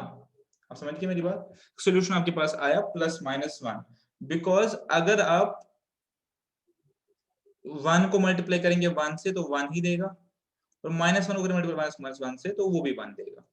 तो बेसिकली जो फंक्शन थी f of x is equal to root of x, इस केस में आपको सोल्यूशन निकला 1 और -1। अब आप वैसे उसको प्लॉट, जिसमें हमने सीखा था वैसे प्लॉट कीजिए। तो कैसे आप प्लॉट करेंगे? आप बोलेंगे सेट एक a है 1 और एक b सेट जो है वो है 1, एक सेट a है मेरे पास, सॉरी एक सेट a है मेरे पास 1 और -1, और एक सेट है b मेरे पास 1, ठीक है। अब इनको मैं पहले बनाऊंगा ऐसे कटसन प्रोडक्ट 1 और 1, -1 और 1, ठीक है। क्या मेरे पास फंक्शन है? एक बार टेस्ट करते हैं। ये a है और ये b है मेरे पास, ठीक है। a में मेरे पास है 1 और -1, b में मेरे पास है ओनली 1, ठीक है। आप देखिए रिलेशन है, गवर्न्ड बाय अ रूल है, हाँ जी है, सब कुछ है। लेकिन अब अगर मैं आपसे बोलूं क्या कोई दो ऑर्डर पेयर का सेम फर्स्ट एलिमेंट है? No, this is a function, ठीक है। तो पॉइंट मेरा क्या था कि इनपुट जो है वो यूनिक होना चाहिए, आउटपुट अगर सेम भी हो तो that is understood, that is understood. Because अगर इनपुट डिफरेंट हुए तो कल को मैं इनपुट पे नहीं बता पाऊंगा कि आउटपुट क्या होगा, ठीक है। इस केस में इनपुट पे बता पाऊंगा आउटपुट क्या होगा, तो ऐसे रिलेशंस को हम बोलते हैं फंक्शंस। तो अभी तक आई होप कि आप इस चीज को अच्छे से समझ गए होंगे कि फंक्शन क्या है और रिलेशन क्या है, ठीक है। चलिए अब हम, अगर मैं प्रिज्यूम करूं कि आपको ये चीज समझ आ गई और आपको f ऑफ x वाली टर्मिनोलॉजी समझ आ गई, f of x is equal to x square, तो आप f ऑफ x वाले क्वेश्चंस आराम से सॉल्व करेंगे। कभी वो क्वेश्चंस आते हैं f of g of x, ऐसे करके क्वेश्चंस आते हैं। कभी लिखते हैं f of g of x, ऐसे लिखते हैं। अब ये क्या होता है? फंक्शंस को नॉर्मली हम डिनोट करते हैं f ऑफ x से, ठीक है। बट ऐसा कोई जरूरी नहीं है, because f stands for functions, तो obvious choice for writing this was f small f। But ऐसा कोई जरूरी नहीं है, sometimes we can write g of x, मतलब वही है, इट्स अ फंक्शन, ठीक है।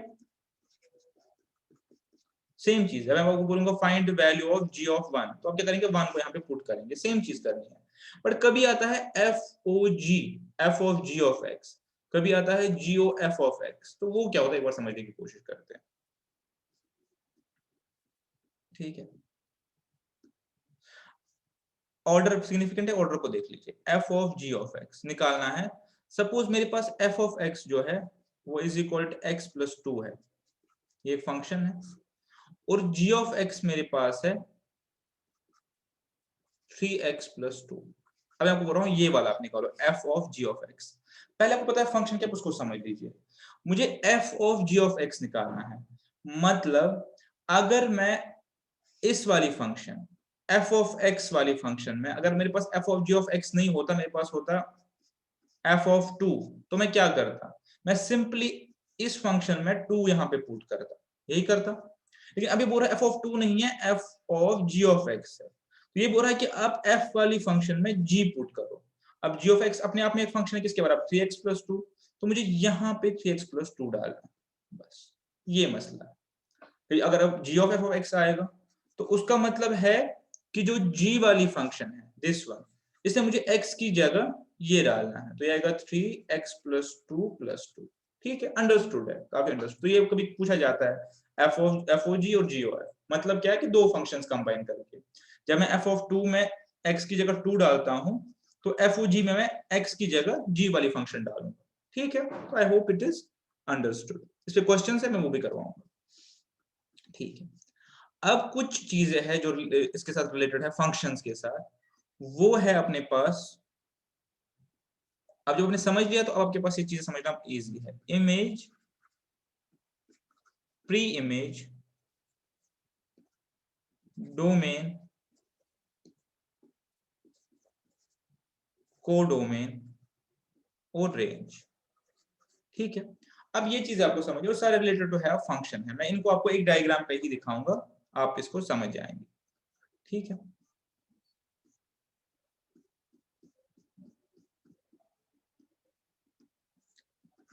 बैक टू बेसिक्स, ये एक सेट है, ये एक सेट है, इन दोनों के बीच में फंक्शंस है आपस में। ठीक है, ठीक है, तो जब जरूरी नहीं है कि हर कोई रिलेट हो, मैंने आपको पहले ही बताया, अगर हर कोई मैं रिलेट करूं तो क्या बनता है, at the cost of repetition, मैं हर कोई रिपीट करता हूं क्या बनता है, कर्टिसन प्रोडक्ट। ठीक है, अगर मैं हर कोई रिपीट करूं तो, अगर मैं हर कोई रिपीट नहीं करूं तो तब वो बनती है रिलेशन, जब मैं रूल से डिफाइन करता हूं। तो अब जिनको मैंने कनेक्ट किया, ठीक है, जिनको मैंने कनेक्ट किया अभी के लिए, ठीक है, कनेक्ट किया, तो इसको हम बोलते हैं, जो ये मेरे पास को बोलते हैं इमेज, और इसको बोलते हैं प्री इमेज। ठीक है, अब अगर मैं एग्जांपल के लिए नाम दूं, यहाँ पे ये x है और ये a है, तो मैं कहूंगा कि a is image of x and x is pre image of a, elements के कॉन्टेक्स्ट में a is image of x और x is pre image of a, ये मैं एलिमेंट्स की बात कर रहा हूं। ठीक है, हो गया इमेज प्री इमेज। इसके बाद क्या आ गया, डोमेन। इस पूरे सेट को हम कहते हैं डोमेन, जहां से हमें उठाते हैं कहते हैं डोमेन, और इस पूरे सेट को हम कहते हैं कोडोमेन। ठीक है, पूरे सेट की बात कर रहा हूं। एलिमेंट्स के लिए मैंने कहा इमेज और प्री इमेज, सेट को कहते हैं डोमेन और कोडोमेन, बिकॉज हमने सारे एलिमेंट्स कनेक्ट नहीं किए। इसके बाद अब पता है एक्स यूनिक है, इसके बाद जो एलिमेंट्स यहां से यूटिलाइज हो रहे हैं, या मैं कहूंगा कि जो भी इमेज है, बिकॉज इट्स नॉट नेसेसरी कि हर कोई इमेज हो, मेरे पास यहाँ 6 पॉइंट थे, मैंने 3 ही कनेक्ट किए। जो भी इमेज है, इमेज के सेट को हम बोलते हैं रेंज, इमेज के सेट को हम बोलते हैं रेंज। ठीक है, इमेज के सेट को हम बोलते हैं अपने पास रेंज, बिकॉज जरूरी नहीं है कि यहां से हर कोई एलिमेंट यूटिलाइज हो। ठीक है, समझ गए, ये प्री इमेज है एलिमेंट्स, उसकी कॉरेस्पॉन्डेंस यहाँ पे इमेज है, इस पूरे सेट को हम बोलते हैं कोडोमेन, इसको बोलते हैं डोमेन, और कोडोमेन में से range is subset of codomain. Codomain में से जो जो एलिमेंट्स यूटिलाइज होंगे, जो इमेज वाला इमेज बनेंगे, नेसेसरी कि हर कोई इमेज बनेगा, उस सेट को हम बोलते हैं रेंज। ठीक है, उसको हम बोलते हैं रेंज। इस चीज को एक एग्जांपल से समझते हैं, इस चीज को एक एग्जांपल से समझते हैं, उसके बाद हम आएंगे टाइप्स ऑफ फंक्शंस पे। पहले इस चीज को एक एग्जांपल से समझते हैं, बुक की एग्जांपल थी और अच्छी एग्जांपल थी।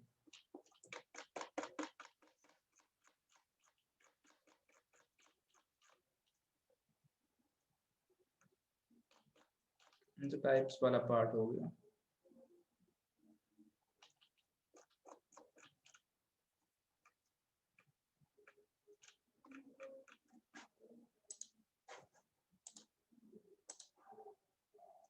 इसको ले आते हैं यहाँ पे, पेज नंबर 9 पे ये है,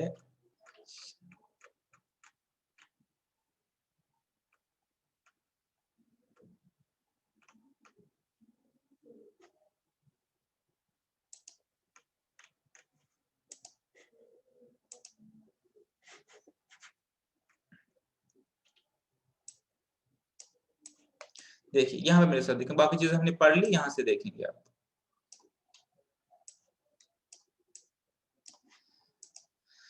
ठीक है, देखिए मेरे पास अब मैं कह रहा हूं कि लेट एफ, ये आपको बार बार लिख के नहीं मिलेगा, मैं ये चीज आपको बोल रहा हूं। Let F is a function from A to B, then A को हम कहते हैं डोमेन, बी को कहते हैं कोडोमेन, हमने ऑलरेडी पढ़ा है ए टू बी। और जो एलिमेंट्स यूटिलाइज होंगे बी से, ठीक है, वो हम उनको हम कहते हैं रेंज, ये मैंने आपको पढ़ा है। अब इलस्ट्रेशन पे आएंगे। एक सेट दिया है ए इज इक्वल टू 1 2 3 4, जो हमने पढ़ा है उसे कॉन्टेक्स्ट में देखेंगे। और एक सेट दिया है बी 1 4 9 16 25। अब इनको कनेक्ट करने के लिए एक फंक्शन दी हुई है F of X is equal to x square, this is a function X square. तो अब अगर मैं देखूं और मुझे बताइए कि मैं इसमें से कनेक्ट करना चाहता हूं, तो मुझे बताइए 1 के साथ कौन सा एलिमेंट लिंक होगा? 1 के साथ विल लिंक 1, ये सेट ए, ये सेट बी। 2 के साथ क्या लिंक होगा? 4। 3 के साथ क्या लिंक होगा? 9। इसके बाद आप बताएंगे मुझे, हाँ, इसके बाद मुझे बताएंगे 4 के साथ क्या लिंक होगा? 16। और इसके बाद कोई एलिमेंट नहीं है तो 25 मेरा रह गया अनलिंक्ड। ठीक है, 25 मेरा रह गया अनलिंक्ड। ठीक है, अब सबसे पहला क्वेश्चन, क्या ये फंक्शन है या नहीं? And the answer is yes, because first element is not getting repeated. ठीक है, कहीं पे भी हमारा फर्स्ट एलिमेंट रिपीट नहीं हो रहा है, तो इस केस में ये फंक्शन है, एज पर जो हमने डेफिनेशन समझा। We have a unique first element everywhere. ठीक है, क्वेश्चन नंबर 2, अगर ये फंक्शन है, हमने कहा हाँ, डोमेन क्या है इस फंक्शन का? What is the domain? 1 2 3 4। And what is the codomain? पहले कोडोमेन निकालते हैं। कोडोमेन है ये वाला सेट पूरा। What is the range? जो एलिमेंट्स यूटिलाइज हो गए यहाँ से, जो इमेजेस बनी 1 4 9 16, ये मेरा रेंज बन जाएगा, बिकॉज ये एलिमेंट्स में यूटिलाइज हो गए। अब इमेज और प्री इमेज बताइए। 1 1 की ये मेरे पास प्री इमेज हो गई, ये इमेज हो गई, ये प्री इमेज, ये image, pre image, image, pre image, image. ठीक है, वो आपको समझ, ये अनलिंक्ड है तो ये मेरे पास रेंज का पार्ट नहीं बनेगा, बट कोडोमेन का पार्ट है। ठीक है, चलिए एक और एग्जांपल थी इस पे, बस इसलिए मैंने ये कॉपी किया था यहाँ पे, बस मुझे आपको एग्जांपल से ये रेंज वाले मैटर बताने थे।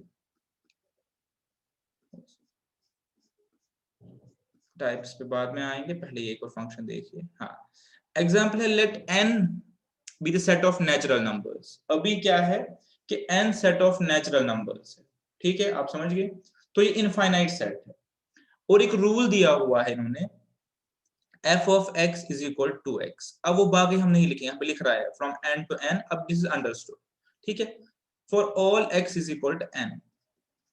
तो अब आप लिंकेज शुरू कीजिए। आपका 1 लिंक हो जाएगा 2 के साथ, 2 4 के साथ, 3 6 के साथ, एंड सो ऑन। अब आप बताइए क्या ये फंक्शन है? आंसर इज यस, बिकॉज मेरा फर्स्ट एलिमेंट रिपीट नहीं हो रहा है। अब क्वेश्चन है व्हाट इज माय डोमेन, तो आप कहेंगे डोमेन तो ये n है पूरा।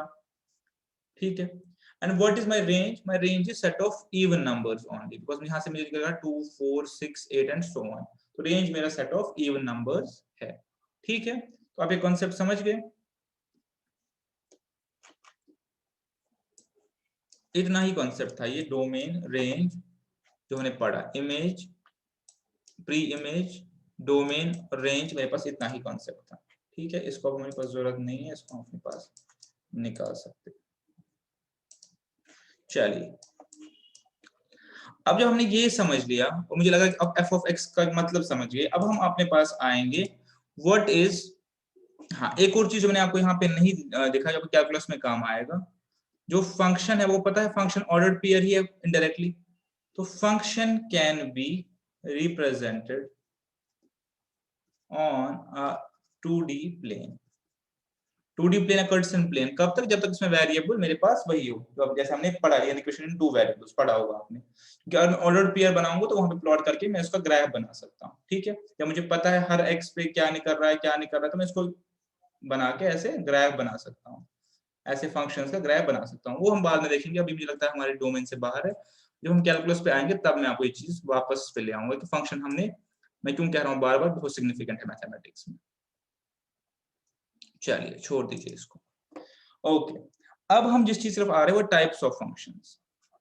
तो अब अगर आपने फंक्शन समझी है तो ये टाइप्स बहुत इजी समझना है। दो चार टाइप्स पढ़नी है, उसके बाद सीधा हम क्वेश्चंस पे आएंगे। बट आपने जो अभी तक डिस्कशन किया वो सिग्निफिकेंट था, वो मेन डिस्कशन है जो हमने डिस्कशन किया। तो पहला जो हमारे पास है उसको हम बोलते हैं one two one function. One two one by name से आप निकाल सकते हैं क्या है, और या इंजेक्टिव फंक्शन। बाय नेम से ही आपको पता चलेगा ये क्या चीज है। अगर मेरे पास जो मैंने आपको पहले ही कहा कि फंक्शन में हो सकता है कि मेरे पास जो है जो मेरे पास जो प्री इमेज है, यानी मेरा जो फर्स्ट एलिमेंट है वो मेरे पास रिपीट नहीं होना चाहिए, सेकंड रिपीट हो सकता है। लेकिन अगर मेरे पास एक ऐसी फंक्शन है, ठीक है, जिसमें जस्ट वन टू वन है, यानी मैं लिखूंगा एफ ऑफ एक्स एग्जाम्पल है इज इक्वल 3x। तो आप देखिए पहला वन, वन के साथ 3, प्रिज्यूमिंग कि x belongs to natural numbers, negative में नहीं जाते अभी, 2 to 6, 3 to 9 and so on. तो अब देखिए सिंपल सा मेरा एक कनेक्ट हो रहा है एक के साथ, मेरे यहाँ पे कोई रिपीट नहीं हो रहा है, तो इसको मैं बोलता हूँ वन टू वन या इंजेक्टिव फंक्शन। ठीक है, काफी इजी है ये पार्ट, आप समझ गए, मेरा रिपीट नहीं हो रहा है यहाँ पे कुछ। चलिए नेक्स्ट देख लेते हैं अपने पास। तो आपका नेक्स्ट क्या होगा, one two many. One two many हो सकता है, वन टू मेनी फंक्शन। उसका उल्टा कि हो सकता है, जिसमें पहले दिखा है कि यहाँ पे आपका वन कनेक्ट हो जाए वन के साथ और वन कनेक्ट हो जाए टू के साथ, तो ये बोलते हैं one two many function. Function ये भी है, ऐसा नहीं कि फंक्शन ये नहीं है। और अगर पहला ही दो बार रिपीट हो रहा है तो वो रिलेशन है, फंक्शन नहीं है, ये चीज आपको पता है। ठीक है, इसका एक और टाइप है, इसको हम बोलते हैं ऑन टू या सब्जेक्टिव फंक्शन। ये वन टू वन है, ये ऑन टू है, और ये वन टू मेनी है। ऑन टू या सब्जेक्टिव फंक्शन। ठीक है, क्या होती है फंक्शन, जो आपने पढ़ा है वो मेन है, बाकी ये सब काफी इजी है, बस टाइप्स है। उसी फ्रेम, उसी जो हमने पढ़ा है, जो जिस फ्रेम के अंडर हमने पढ़ा है उसी फ्रेम में ये सारी चीज है। जो मैं आपको पहले क्या मैंने आपको बताया, मैंने कहा हमारे पास एक कोडोमेन होता है और एक रेंज होता है। ठीक है, मैंने कहा हमारे पास एक कोडोमेन होता है और एक रेंज होता है। अगर आपका जो कोडोमेन है वो पूरा कंप्लीटली एग्जॉस्ट हो, कंप्लीटली एग्जॉस्ट हो, तो इस केस में आपका कोडोमेन और रेंज इक्वल हो जाएगा। ठीक है, तो ऐसी फंक्शंस को हम बोलते हैं ऑन टू या सब्जेक्टिव फंक्शन। कहां पे, जहां पे कोई कोडोमेन पूरा एग्जॉस्ट हो, कोई एलिमेंट नहीं बचे। एग्जांपल दिखाऊं,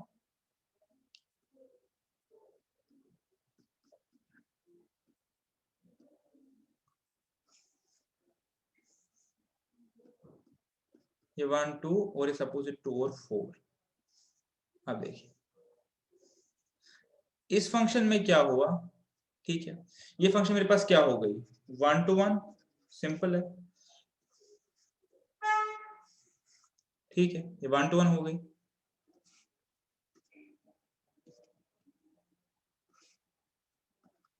ये मेरे पास क्या हो गई, मैंने यहाँ पे इसको एग्जॉस्ट नहीं किया, ये हो गई वन टू मेनी।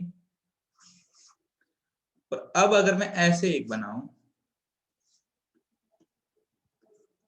ये मेरे पास वन टू वन है ऑब्वियसली, लेकिन ये मेरे पास ऑन टू या सब्जेक्टिव भी है, बिकॉज मेरा जो कोडोमेन है वो पूरा एग्जॉस्ट हो गया, मैंने यहाँ कोई एलिमेंट अनअटेंडेड नहीं है। मैंने codomain is equal to range, यहाँ पे codomain is not equal to range. ठीक है, अगर मेरे पास पूरे का पूरा कोडोमेन एग्जॉस्ट हो रहा है, पूरा रेंज बन रहा है, तब मैं इसको कहता हूँ ऑन टू या सब्जेक्टिव फंक्शन। ठीक है, इस पे क्वेश्चन पूछ सकते हैं, कॉन्सेप्ट के पॉइंट ऑफ व्यू से इसमें सिग्निफिकेंस नहीं है, इस पे क्वेश्चन पूछ सकते हैं कि ये किस टाइप की फंक्शन है, वो हम ये देख के बता पाएंगे।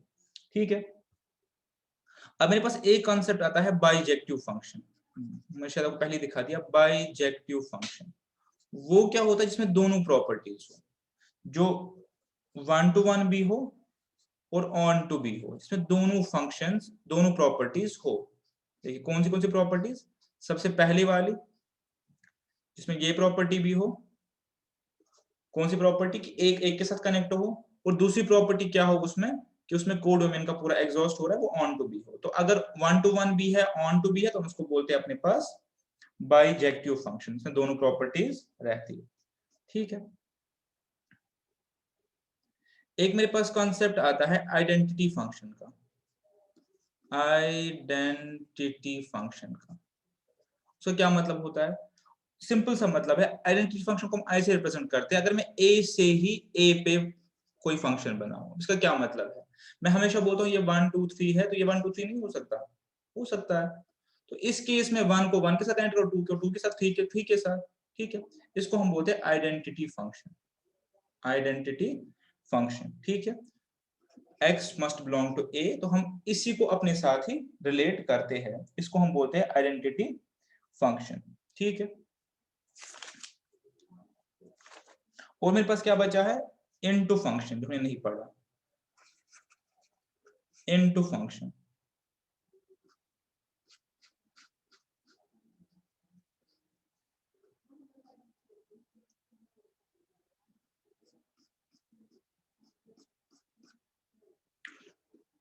जो ऊपर पढ़ा था उसका उल्टा, व्हेन बी मतलब ए और बी, आप समझ लीजिए ए और बी, मैं बी की जगह लिखूंगा codomain he, when codomain is not exhausted, अगर मेरे पास कोडोमेन एग्जॉस्ट ही नहीं होगा तब मैं उसको इनटू फंक्शन बोलता हूँ, ठीक है। अगर हो गया एग्जॉस्ट तो मैं उसको क्या बोलता हूँ, ऑन टू फंक्शन। 1 to 1 आपको पता ही है, 1 to 1 रेफरेंस होनी चाहिए, ठीक है। मैं बहुत ही लेमन लैंग्वेज आपको लिखवा रहा हूँ, कोई डेफिनेशंस में आपको ज्यादा इसमें नहीं घुसा रहा, for every x belongs to E B वो सब मैं आपको नहीं बता रहा, मैं आपको सिंपल बता रहा हूँ कि अगर मेरा कोड डोमेन पूरा एग्जॉस्ट नहीं होगा तो वो इनटू फंक्शन मानी जाएगी, यानी कुछ एलिमेंट्स मेरे पास बचे रहेंगे, ठीक है।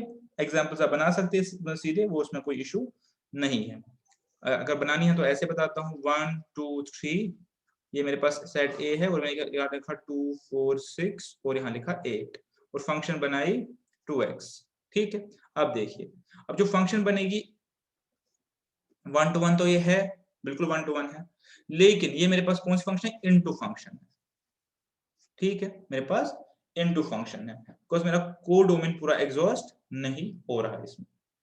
चलिए, हो गया ये आइडेंटिटी फंक्शन। आपको बता दिया कि ए से एक, मतलब अपने सेट से अपने सेट में जो रिलेशन या फंक्शन बनाई जाए, ठीक है। अब एक है constant function. Constant function as such function नहीं है, कांस्टेंट ही है। मैं अगर एक फंक्शन बनाऊं x इज इक्वल टू 5, समझ लीजिए इस चीज बहुत अच्छे से, या f of x is equal to 5, तो मैं पहले ही क्या सजेस्ट कर रहा हूं कि मैं x में कुछ भी डालूं इनपुट में, आउटपुट 5 ही निकलेगा। क्या मैं इसको अपना इंडिसेस की नॉलेज यूज करके थोड़ा फाइन ट्यून कर सकता हूं, मैं लिखूंगा f of x is equal to 5x0, ये मैं कहना चाहता हूं। यानी मैं x में कुछ भी डालूं, मेरा सोल्यूशन हमेशा हमेशा क्या निकलेगा, 5। x में कुछ भी डालो का आंसर 5 निकलेगा। तो कैसे बनेगा ये, ऐसे बनेगा, 1 डालूं तो भी 5, 2 डालूं तो भी 5, 3 डालूं तो भी 5, 4 डालूं तो भी 5 एंड सो ऑन। अब मुझे बताइए फंक्शन है, हाँ जी है बिल्कुल, पहला एलिमेंट रिपीट नहीं हो रहा, दूसरा हो कोई फर्क नहीं पड़ता। ऐसी फंक्शन हमको बोलते हैं कांस्टेंट फंक्शन, कांस्टेंट फंक्शन, ठीक है। इसमें क्या होता है कि आप कुछ भी यहां से डालो, आपकी जो इमेज है वो हमेशा 5 ही निकलेगी, आउटपुट जो है आपका वो हमेशा 5 ही निकलेगा। अब आप इस टर्म को बहुत अच्छे से समझ गए होंगे जो हम आमतौर यूज करते हैं। चलिए, कांस्टेंट फंक्शन के बाद हमारे पास क्या है, मैनी टू वन आपको बता दिया, मैपिंग बता दी, ठीक है।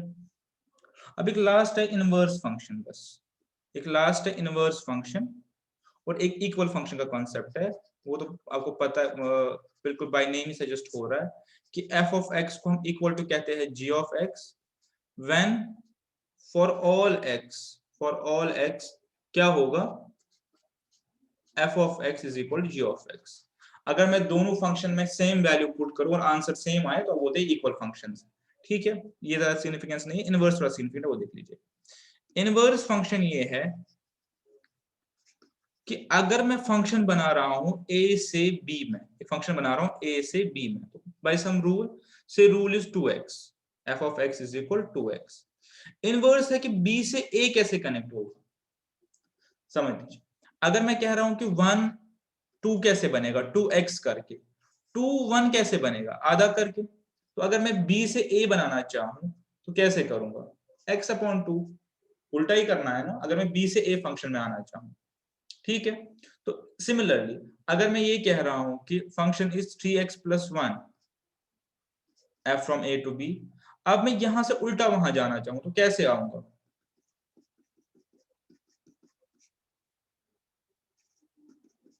तो x माइनस 1 डिवाइडेड बाई 3, तो तो क्या मेरा पॉइंट है? मेरा पॉइंट है कि जब मैंने ए से बी तक पहुंचने में कोई रूल डेवलप किया, तो बी से ए तक पहुंचने में क्या रूल लगेगा? इनवर्स फंक्शन है। तो अगर मैं ऐसे बोलूं F from A to B is से कुछ, सपोज 2x वाली एग्जांपल ले लेते, इनवर्स फंक्शन होती है f माइनस 1।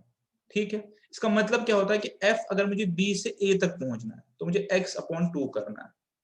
ठीक है, तो इसका मतलब अगर मैं, मेरे पास पहली फंक्शन में यहाँ पे 3 है तो आपका आंसर 6 है, दूसरी मेरे पास 8 है तो मैं 8 से 4 तक पहुंचूंगा। ठीक है, तो इसको हम बोलते हैं इनवर्स फंक्शन। और इतने के साथ मैं आपको कहूं कि आपका फंक्शन वाला टॉपिक अभी हम कह सकते हैं वाइंड अप हो गया। इसके में आपको एक टॉपिक और बचता है, वो रिलेशंस वाला। लेकिन इसमें मैं सेंसिटिविटी को देख के आपके जो क्वेश्चंस है मैंने प्लॉट किए हुए, कुछ कुछ आपके साथ डिस्कस करूंगा इसमें। ठीक है, सेट्स में भी कोई क्वेश्चंस है तो बताइए, वो भी डिस्कस कर लेंगे नेक्स्ट क्लास में। मैंने बुक ऑलरेडी प्लॉट की हुई थी इसमें।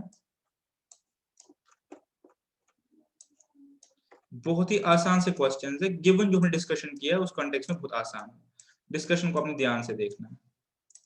पहला क्वेश्चन है, if a is equal to x y z, b is equal to p q r s, which of relations is a function? इसमें से आपने पहचाना है फंक्शन कौन सी है। तो मुझे नहीं लग रहा कि मेरे बोलने की इसमें कोई जरूरत है, आप डिस्कशन को एक बार देख लीजिए और आप इसका आंसर खुद करेंगे। आपने जस्ट ये चेक करना है कि फर्स्ट एलिमेंट कहीं रिपीट तो नहीं हो रहा। फंक्शन के केस में फर्स्ट एलिमेंट रिपीट नहीं हो सकता, भले ही दूसरा एलिमेंट रिपीट हो या ना हो। ठीक है, मैं यहाँ पे हिंट लिख देता हूं, चेक रिपीटिशन फॉर ए मतलब फर्स्ट एलिमेंट। ठीक है, दूसरा एक्स वाई फंक्शन क्या है, x plus y is equal to 5। A के दो बोल रहा है x और y, x plus y is equal to 5, उसने एसोसिएशन दी है। तो इससे फंक्शन बनेगी, एक बार देखेंगे बनेगी नहीं बनेगी। कह रहा है कि x y belongs to real number, ये फंक्शन है या नहीं है, या कौन सी फंक्शन है। अब आप देखिए, एक और तरीका होता है दिखाने का, इसी बहाने दिखा भी देता हूँ। 0 1 2 3 4 5, अभी इतने लेते हैं, आप इन्फिनिट नंबर ऑफ वैल्यूज ले सकते हैं। और यहाँ पे 0 1 2 3 4 5। ठीक है, ये एक इनफाइनाइट फंक्शन है, कोई रेंज या डोमेन डिफाइन नहीं है। x plus y is equal to 5। तो अगर मैं ये x मान लूं और ये y मान लूं, सपोज मान सकता हूं, x को अगर मैं 0 दूंगा तो y को क्या देना है, 5। x को 1 दूं तो y को क्या देना है, 4। x को 2 दूं तो y को क्या देना है, 3। 3 दूं तो क्या देना है, 2। 4 दूं तो क्या देना है, 1। 5 दूं तो क्या देना है, 0। पहले बताइए फंक्शन है या नहीं। फंक्शन है, बिकॉज फर्स्ट एलिमेंट रिपीट नहीं हो रहा। अब फंक्शन में कौन सी फंक्शन, नॉट अ फंक्शन नहीं बोल सकते। क्या 1 to 1 मैपिंग है या कंपोजिट है। आप खुद ही इसके आगे बता सकते हैं कि 1 to 1 फंक्शन है या नहीं है। मैंने आपको ग्राफ आपके सामने बना दिया। अच्छा, x plus x y where x is equal to 4। ठीक है, x y where x is equal to 4, ये कांस्टेंट फंक्शन है। ठीक है, ये कांस्टेंट फंक्शन है। तो अब आपको बोलना है कि x मेरे पास हमेशा 4 है, y की वैल्यू कुछ भी आ सकती है। ये इसमें से फंक्शन है या नहीं है, पहले आप वो देखेंगे। हाँ फंक्शन है, बिकॉज मेरे पास x की वैल्यू जो है 4 ही रहेगी हमेशा, x फर्स्ट एलिमेंट है, y की रिपीट हो सकती है, तो फंक्शन है। अब ये 1 to 1 मैपिंग है क्या, क्या ये 1 to 1 मैपिंग, देखना पड़ेगा। x की वैल्यू हमेशा 4 है, y की कुछ भी रह सकती है। एक बार दिखा देता हूँ ग्राफ, फिर आप इस पर डिसीजन ले सकते हैं। मैं चाहता हूं कि आप माइंड अप्लाई करें आंसर, वरना इसका आपको मैं 2 मिनट में बता देता हूं। ठीक है, चलिए एक बार देख लेते हैं। x मेरे पास 4 है, 4, और y कुछ भी हो सकता है, बिकॉज ये पहले ही कह रहा है कि x एंड y फंक्शन है मेरी यहाँ पे, x इज इक्वल टू 4। तो y पे मैं कुछ भी ले सकता हूँ, इसका मतलब y पे कोई रिस्ट्रिक्शन नहीं है।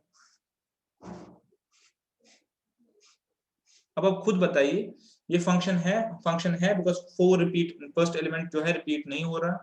ठीक है, तो मेरे पास ये फंक्शन है। अब आप मुझे बताइए कि ये कौन सी फंक्शन है। फंक्शन है, वहां तक क्वेश्चन नहीं है। 1 to 1 मैपिंग है क्या, नहीं है, आप इसका आंसर खुद ही इसके आगे दे देंगे। ठीक है, इसी तरह एक है y is equal to x square, तो 1 1 2 पे 4 एंड सो ऑन, ऐसे करके आप इसको आंसर दे दीजिए कि ये कौन सी फंक्शन है। x is less than y, एक फंक्शन है कि x is less than y। अभी बताना ये फंक्शन है या नहीं, ध्यान से देखेंगे, x is less than y function है या नहीं। ठीक है, क्वेश्चन नंबर 5 पे हम आ गए। x is less than y function है या नहीं, मुझे तो नहीं लग रहा ये फंक्शन है और आपको भी नहीं लगना चाहिए। कैसे? अगर मैं यहाँ पे 1 लिखूं और यहाँ पे 3 लिखूं और 8 लिखूं, x is less than y, तो अब ये फंक्शन हुई कि नहीं हुई? बिकॉज 1 को मैं यहाँ भी मैप और यहाँ भी मैप कर सकता हूँ। यानी जब मैं 1 बोलूंगा मैं y की वैल्यू x बोलूंगा, y की वैल्यू नहीं निकाल सकता, तो मेरे हिसाब से ये फंक्शन नहीं होनी चाहिए। बाकी आप खुद एनालिसिस करेंगे। Domain of 1726 is, Cartesian product दिया हुआ है मेरे पास, कार्टेशियन प्रोडक्ट दिया हुआ है। ठीक है, 1 7 2 और 6, मुझे डोमेन निकालना है। डोमेन क्या होता है अपने पास? पहला सेट जहां से फ्लो होता है, और दूसरा होता है आपके पास कोडोमेन, उससे फिर रेंज बनता है, वो चीज आपको याद होगी। देखिए ऐसे होगा, पहला सेट होगा 1 और 2, दूसरा सेट होगा मेरे पास 7 और 6, उसी से ये बना होगा 1 7 और 2 6, उसी से बना होगा। ठीक है, तो इसके हिसाब से आप इसमें आंसर कर पाएंगे। ठीक है, रेंज क्या होता है? दूसरा सेट, यहाँ पे रेंज क्या है? 0 ही आ रहा है हर बार, तो इसमें आप बी आंसर करेंगे। चलिए, domain and range are y is equal x square function है, एक्स स्क्वायर में कुछ नंबर्स डालिए, y आएगा। तो आप देखिए कि x मेरे पास रियल है और y हमेशा मेरे पास नॉन नेगेटिव रियल आएगा, बिकॉज स्क्वायर हमारे पास नेगेटिव नहीं हो सकता। ठीक है, ओके, 9 भी करेंगे आप खुद। डोमेन ऑलरेडी 1 दिया हुआ है, डोमेन मतलब आपके पास वैल्यू हमेशा 1 आनी चाहिए। आपने कहना कि कौन कौन सी फंक्शन पे मेरे पास वैल्यू हमेशा 1 आएगी। ठीक है, डोमेन दिया हुआ है, पता होता है डोमेन और कोडोमेन, तो 1 आपने पुट करना है। ठीक है, अब देखना 1 पुट करके मुझे कहाँ पे 1 आएगा। 1 स्क्वायर डालेंगे तो 1 आएगा, 1 डालेंगे तो यहाँ पे तो आ ही जाएगा। यहाँ पे 1 आएगा, यहाँ पे 1 नहीं आ सकता, यहाँ पे 1 नहीं आ सकता, उसका आंसर ये होना चाहिए। और करके देख लेते। If f of x is equal to so and so, find f of minus 1, समझाया हुआ है। f of x एक मैं कहा आपको आगे ऐसे नहीं दिया जाएगा, f a to b, f of x सीधे, ये फंक्शन है। फंक्शन आपके पास है 1 by 1 minus x। आपको इसकी वैल्यू निकालनी है, किस वैल्यू पे? f is equal to -1 पे। सिंपली यहाँ पे -1 इंसर्ट कीजिए। अपना माइनस तो फंक्शन का एज इट इज रखना है, x को रिप्लेस कीजिए -1 से, जैसे मैंने सिखाया, तो वैल्यू आ जाएगी। Same here. ठीक है, एफ ओ जी जी ओ एफ मैंने डिस्कस किया हुआ है क्लास में, चलो एक दिखा देता हूँ, एक आप खुद करो। मैंने ये कहा कि फंक्शंस को जब कंपोजिट कंबाइन करते, F of X is equal, देख लीजिए अच्छे से, 1 डिवाइड बाई 1 माइनस एक्स, और G of X is equal X minus 1 divide by X. अब आपको क्या बोल रहा है? F O G X. ठीक है, यानी आपको एफ एक्स में एक्स की जगह, सपोज पहले ऐसे देखते हैं, आपको सपोज f2 बोलता, तो आप क्या करते? आप बोलते 1 डिवाइडेड बाई 1 माइनस 2, यही बोलते। अब बोल रहा है नहीं, x की जगह 2 नहीं डालना, x की जगह g ऑफ x डालना है। अब g ऑफ x खुद फंक्शन है, तो इस सारे को यहाँ पे x की जगह पुट कीजिए। ठीक है, तो ये हो गया 1 divided by 1 minus x minus 1 over x, which is equal to 1 divided by x minus x plus 1 divided by x, which is equal to 1 divided by 1 by x, which is equal to x। ठीक है, तो ऐसे करके इसका answer आ जाएगा। दूसरा भी आप ऐसे ही करेंगे। इसमें क्या है? g of f of x है, तो g ऑफ x में, यानी इस फंक्शन में आप x की वैल्यू ये डालेंगे, बिकॉज अभी g of f, g of बोल रहा है f ऑफ x। ठीक है, चलिए देखते हैं और क्वेश्चंस। ये है लास्ट कुछ क्वेश्चंस, देख लेते हैं।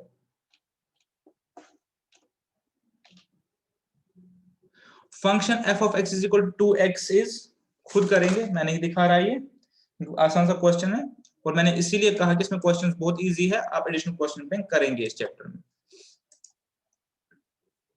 ठीक है, 2x, x की वैल्यू क्या लेंगे आप? 0 1 2 3, और यहां से देखेंगे वैल्यूज क्या आ रहे हैं, 1 2 एंड सो ऑन। उसके बाद आप बताएंगे कि ये किस टाइप की फंक्शन है। 1 to 1 ही होनी चाहिए, बाकी आप इसमें देख लेंगे। अच्छा, question number 15, the range of function is, अब यहाँ पे लॉग आपने पढ़ा है मेरे साथ, तो आपको इस चीज का थोड़ा सा ध्यान होना चाहिए। हमने log of 10 हमने सीखा हुआ है। ये क्या है कि रेंज बताइए, रेंज आपको पता है ना क्या होता है, दूसरे सेट के जो वैल्यूज आएंगे वो। फंक्शन क्या है, log to the base 10 1 plus x, और वैल्यूज कह रहा है पुट ऑफ करो 0 से लेकर 9 तक, 0 से लेकर 9 तक आप वैल्यूज पुट करिए, उसके बाद बताइए कि इसका इसका जो है आंसर क्या आएगा। ठीक है, अब यहाँ पे जो ब्रैकेट है इसको ध्यान से देखिए, ये रेंज सिग्निफाई करता है 0 से लेकर 1 तक, इसका मतलब 0 और 1 नहीं है। वैसे होता तो शायद ये ब्रैकेट होता या ये ब्रैकेट होता, इसका मतलब होता है रेंज 0 से लेकर 1 तक। ठीक है, अब इसको छोड़ दीजिए, पहले आप देखिए कि हम क्या बोल रहे हैं। हम कह रहे हैं कि हमें फंक्शन है log of 1 plus x to the base 10, वो x वैल्यू लेगा, जो x यहां से इनपुट लेगा वो लेगा 0 से लेकर 9 तक, बोथ इंक्लूसिव। सबसे पहले 0 करके देख लीजिए क्या वैल्यू आ गया, 0। ठीक है, अगर मैं सबसे पहला वैल्यू डालूं इसमें, क्योंकि 0 इक्वल टू बता रहा है, सबसे पहला वैल्यू डालूं तो मेरे पास क्या आएगा, log of, because 10 raise power 0 is equal to 1। अब मैं इसको बढ़ाते बढ़ाते जाऊंगा कहां तक, ये बोल रहा है 9 तक, तो लास्ट वैल्यू देख लीजिए, मैं लास्ट वैल्यू डालूंगा log of 10 to the base 10 is equal to 1, तो 9 इंक्लूड कर रहा है ना ये।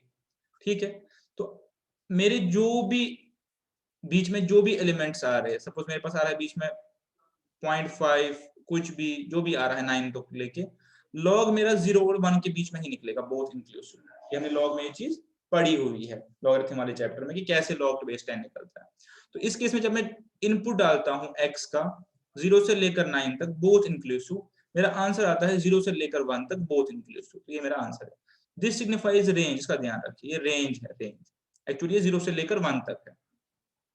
Inverse of 2x is x/2 दिखाया हुआ है, कैसे निकालना है ये देख लीजिए।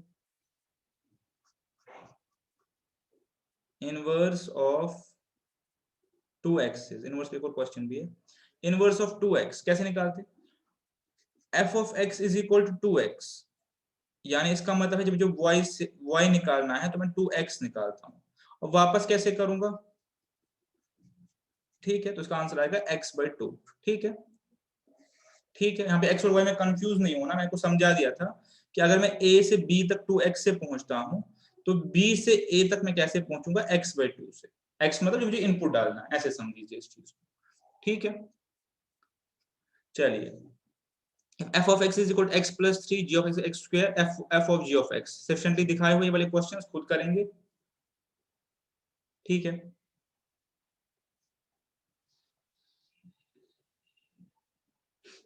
Question number 18, f of x is equal to x plus g of x equal to, दो फंक्शन है इनका सिंपली मल्टीप्लिकेशन करना, कोई तो आपको निकालना है f of x into g of x। f of x की अपनी एक वैल्यू है, g of x की अपनी एक वैल्यू, सिंपली आपको मल्टीप्लाई करना है, दोनों की अपनी वैल्यू है, ये numbers. Inverse of h function is, मेरे पास एक h फंक्शन है,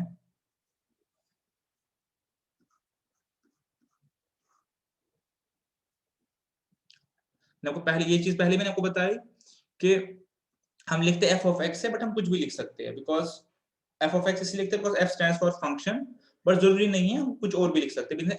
h of x दिया है, ये क्या है कि h माइनस 1 निकालो, यानी इनवर्स निकालो। फंक्शन क्या है, h of x is equal log 10x। Same rational use कीजिए कि मैं y कैसे निकालता हूं, log 10x। ये मेरे पास तरीका है x से y तक पहुंचने का। ठीक है, x से y तक पहुंचने का। अब मैं चाहता हूं कि मैं y से x तक पहुंचूं, मैं चाहता हूं कि मैं y से x तक पहुंचूं, तो मैं कैसे इसको करूंगा, आपको पता है एक्सपोनेंशियल फॉर्म और लॉगरिथम फॉर्म। ठीक है, अभी मेरे पास क्या है कि मैं जैसे ही x इनपुट करता हूं मैं y की वैल्यू निकालता हूं। अब मैं चाहता हूं कि मैं y इनपुट करूं और x की वैल्यू निकालूं, तो मैं इसको अपनी एक्सपोनेंशियल फॉर्म में ले आऊंगा। ठीक है, 10 raise power y is equal to x, इसको जहां डिफिकल्टी हो रही है वो लॉगरिथम को वापस रेफर करिए, हमने किया हुआ है सारा। ठीक है, तो अब आप देखिए मैं वापस आ गया, तो अब मुझे x और y में कंफ्यूज नहीं होना, मेरा यहाँ पे सोल्यूशन होगा 10 रेज पावर x, जैसे हमने 2x के केस में किया। तो मैं वापस रिवर्स उस एलिमेंट पे पहुंच जाऊंगा। अगर करना चाहते तो एक बार x में करके देख लीजिए, 100 ले लीजिए, सपोज मैं बोलूं log of 100 to the 10 is equal to 2। ठीक है, ये मेरे पास x हो गया, ये मेरे पास y हो गया। अब मैं कह रहा हूं कि मेरे पास 2 है, और मुझे 100 तक पहुंचना है, तो 10 raise power 2 is equal to 100। ठीक है, इनवर्स फंक्शन यही चीज होती है, तो ये मेरे पास आएगा इसमें 10x। ठीक है, ये भी हो गया। लास्ट, फाइंड डोमेन ऑफ, ना डोमेन है दिया हुआ है 0 से लेकर 9 तक, हमें रेंज निकालना है, और फंक्शन है 10 1 प्लस x। अगर मैं 0 लूं, बिकॉज 0 इंक्लूसिव है यहाँ पे, तो 10 1 इज इक्वल टू 10। ठीक है, और मैं यहाँ पे 9 लूं, तो ये हो गया 10 रेज पावर 10, बोथ इंक्लूसिव। तो मेरा रेंज होगा 10 से लेकर 10 रेज पावर 10 तक, बोथ इंक्लूसिव। 10 से लेकर 10 रेज पावर 10 तक बोथ इंक्लूसिव, मेरा रेंज ये होना चाहिए, तो मुझे सॉल्यूशन निकलेगी 10 से लेकर 10 रेज पावर 10 तक बोथ इंक्लूसिव। तो with this we wind up our concept of functions. Further हम इस पर डेलिब्रेट करेंगे अपना कैलकुलस में, तब डेलिब्रेट करना ही करना है। अभी के लिए इतना है, आगे हमारे पास में बच रहा है टाइप्स ऑफ रिलेशंस। 2-4 टाइप्स है उसके, और सेट्स पे कुछ क्वेश्चंस है, वो अगले एक्सरसाइज में करेंगे। बट मैं फिर से यहाँ पे रिपीट कर रहा हूँ कि एडिशनल क्वेश्चन बैंक आपने इस चैप्टर में करना ही करना है। ठीक है, see you next class, thank you very much. और नेक्स्ट क्लास में आई विल ट्राई कि मैं इसको वाइंड अप करूं। Thank you very much.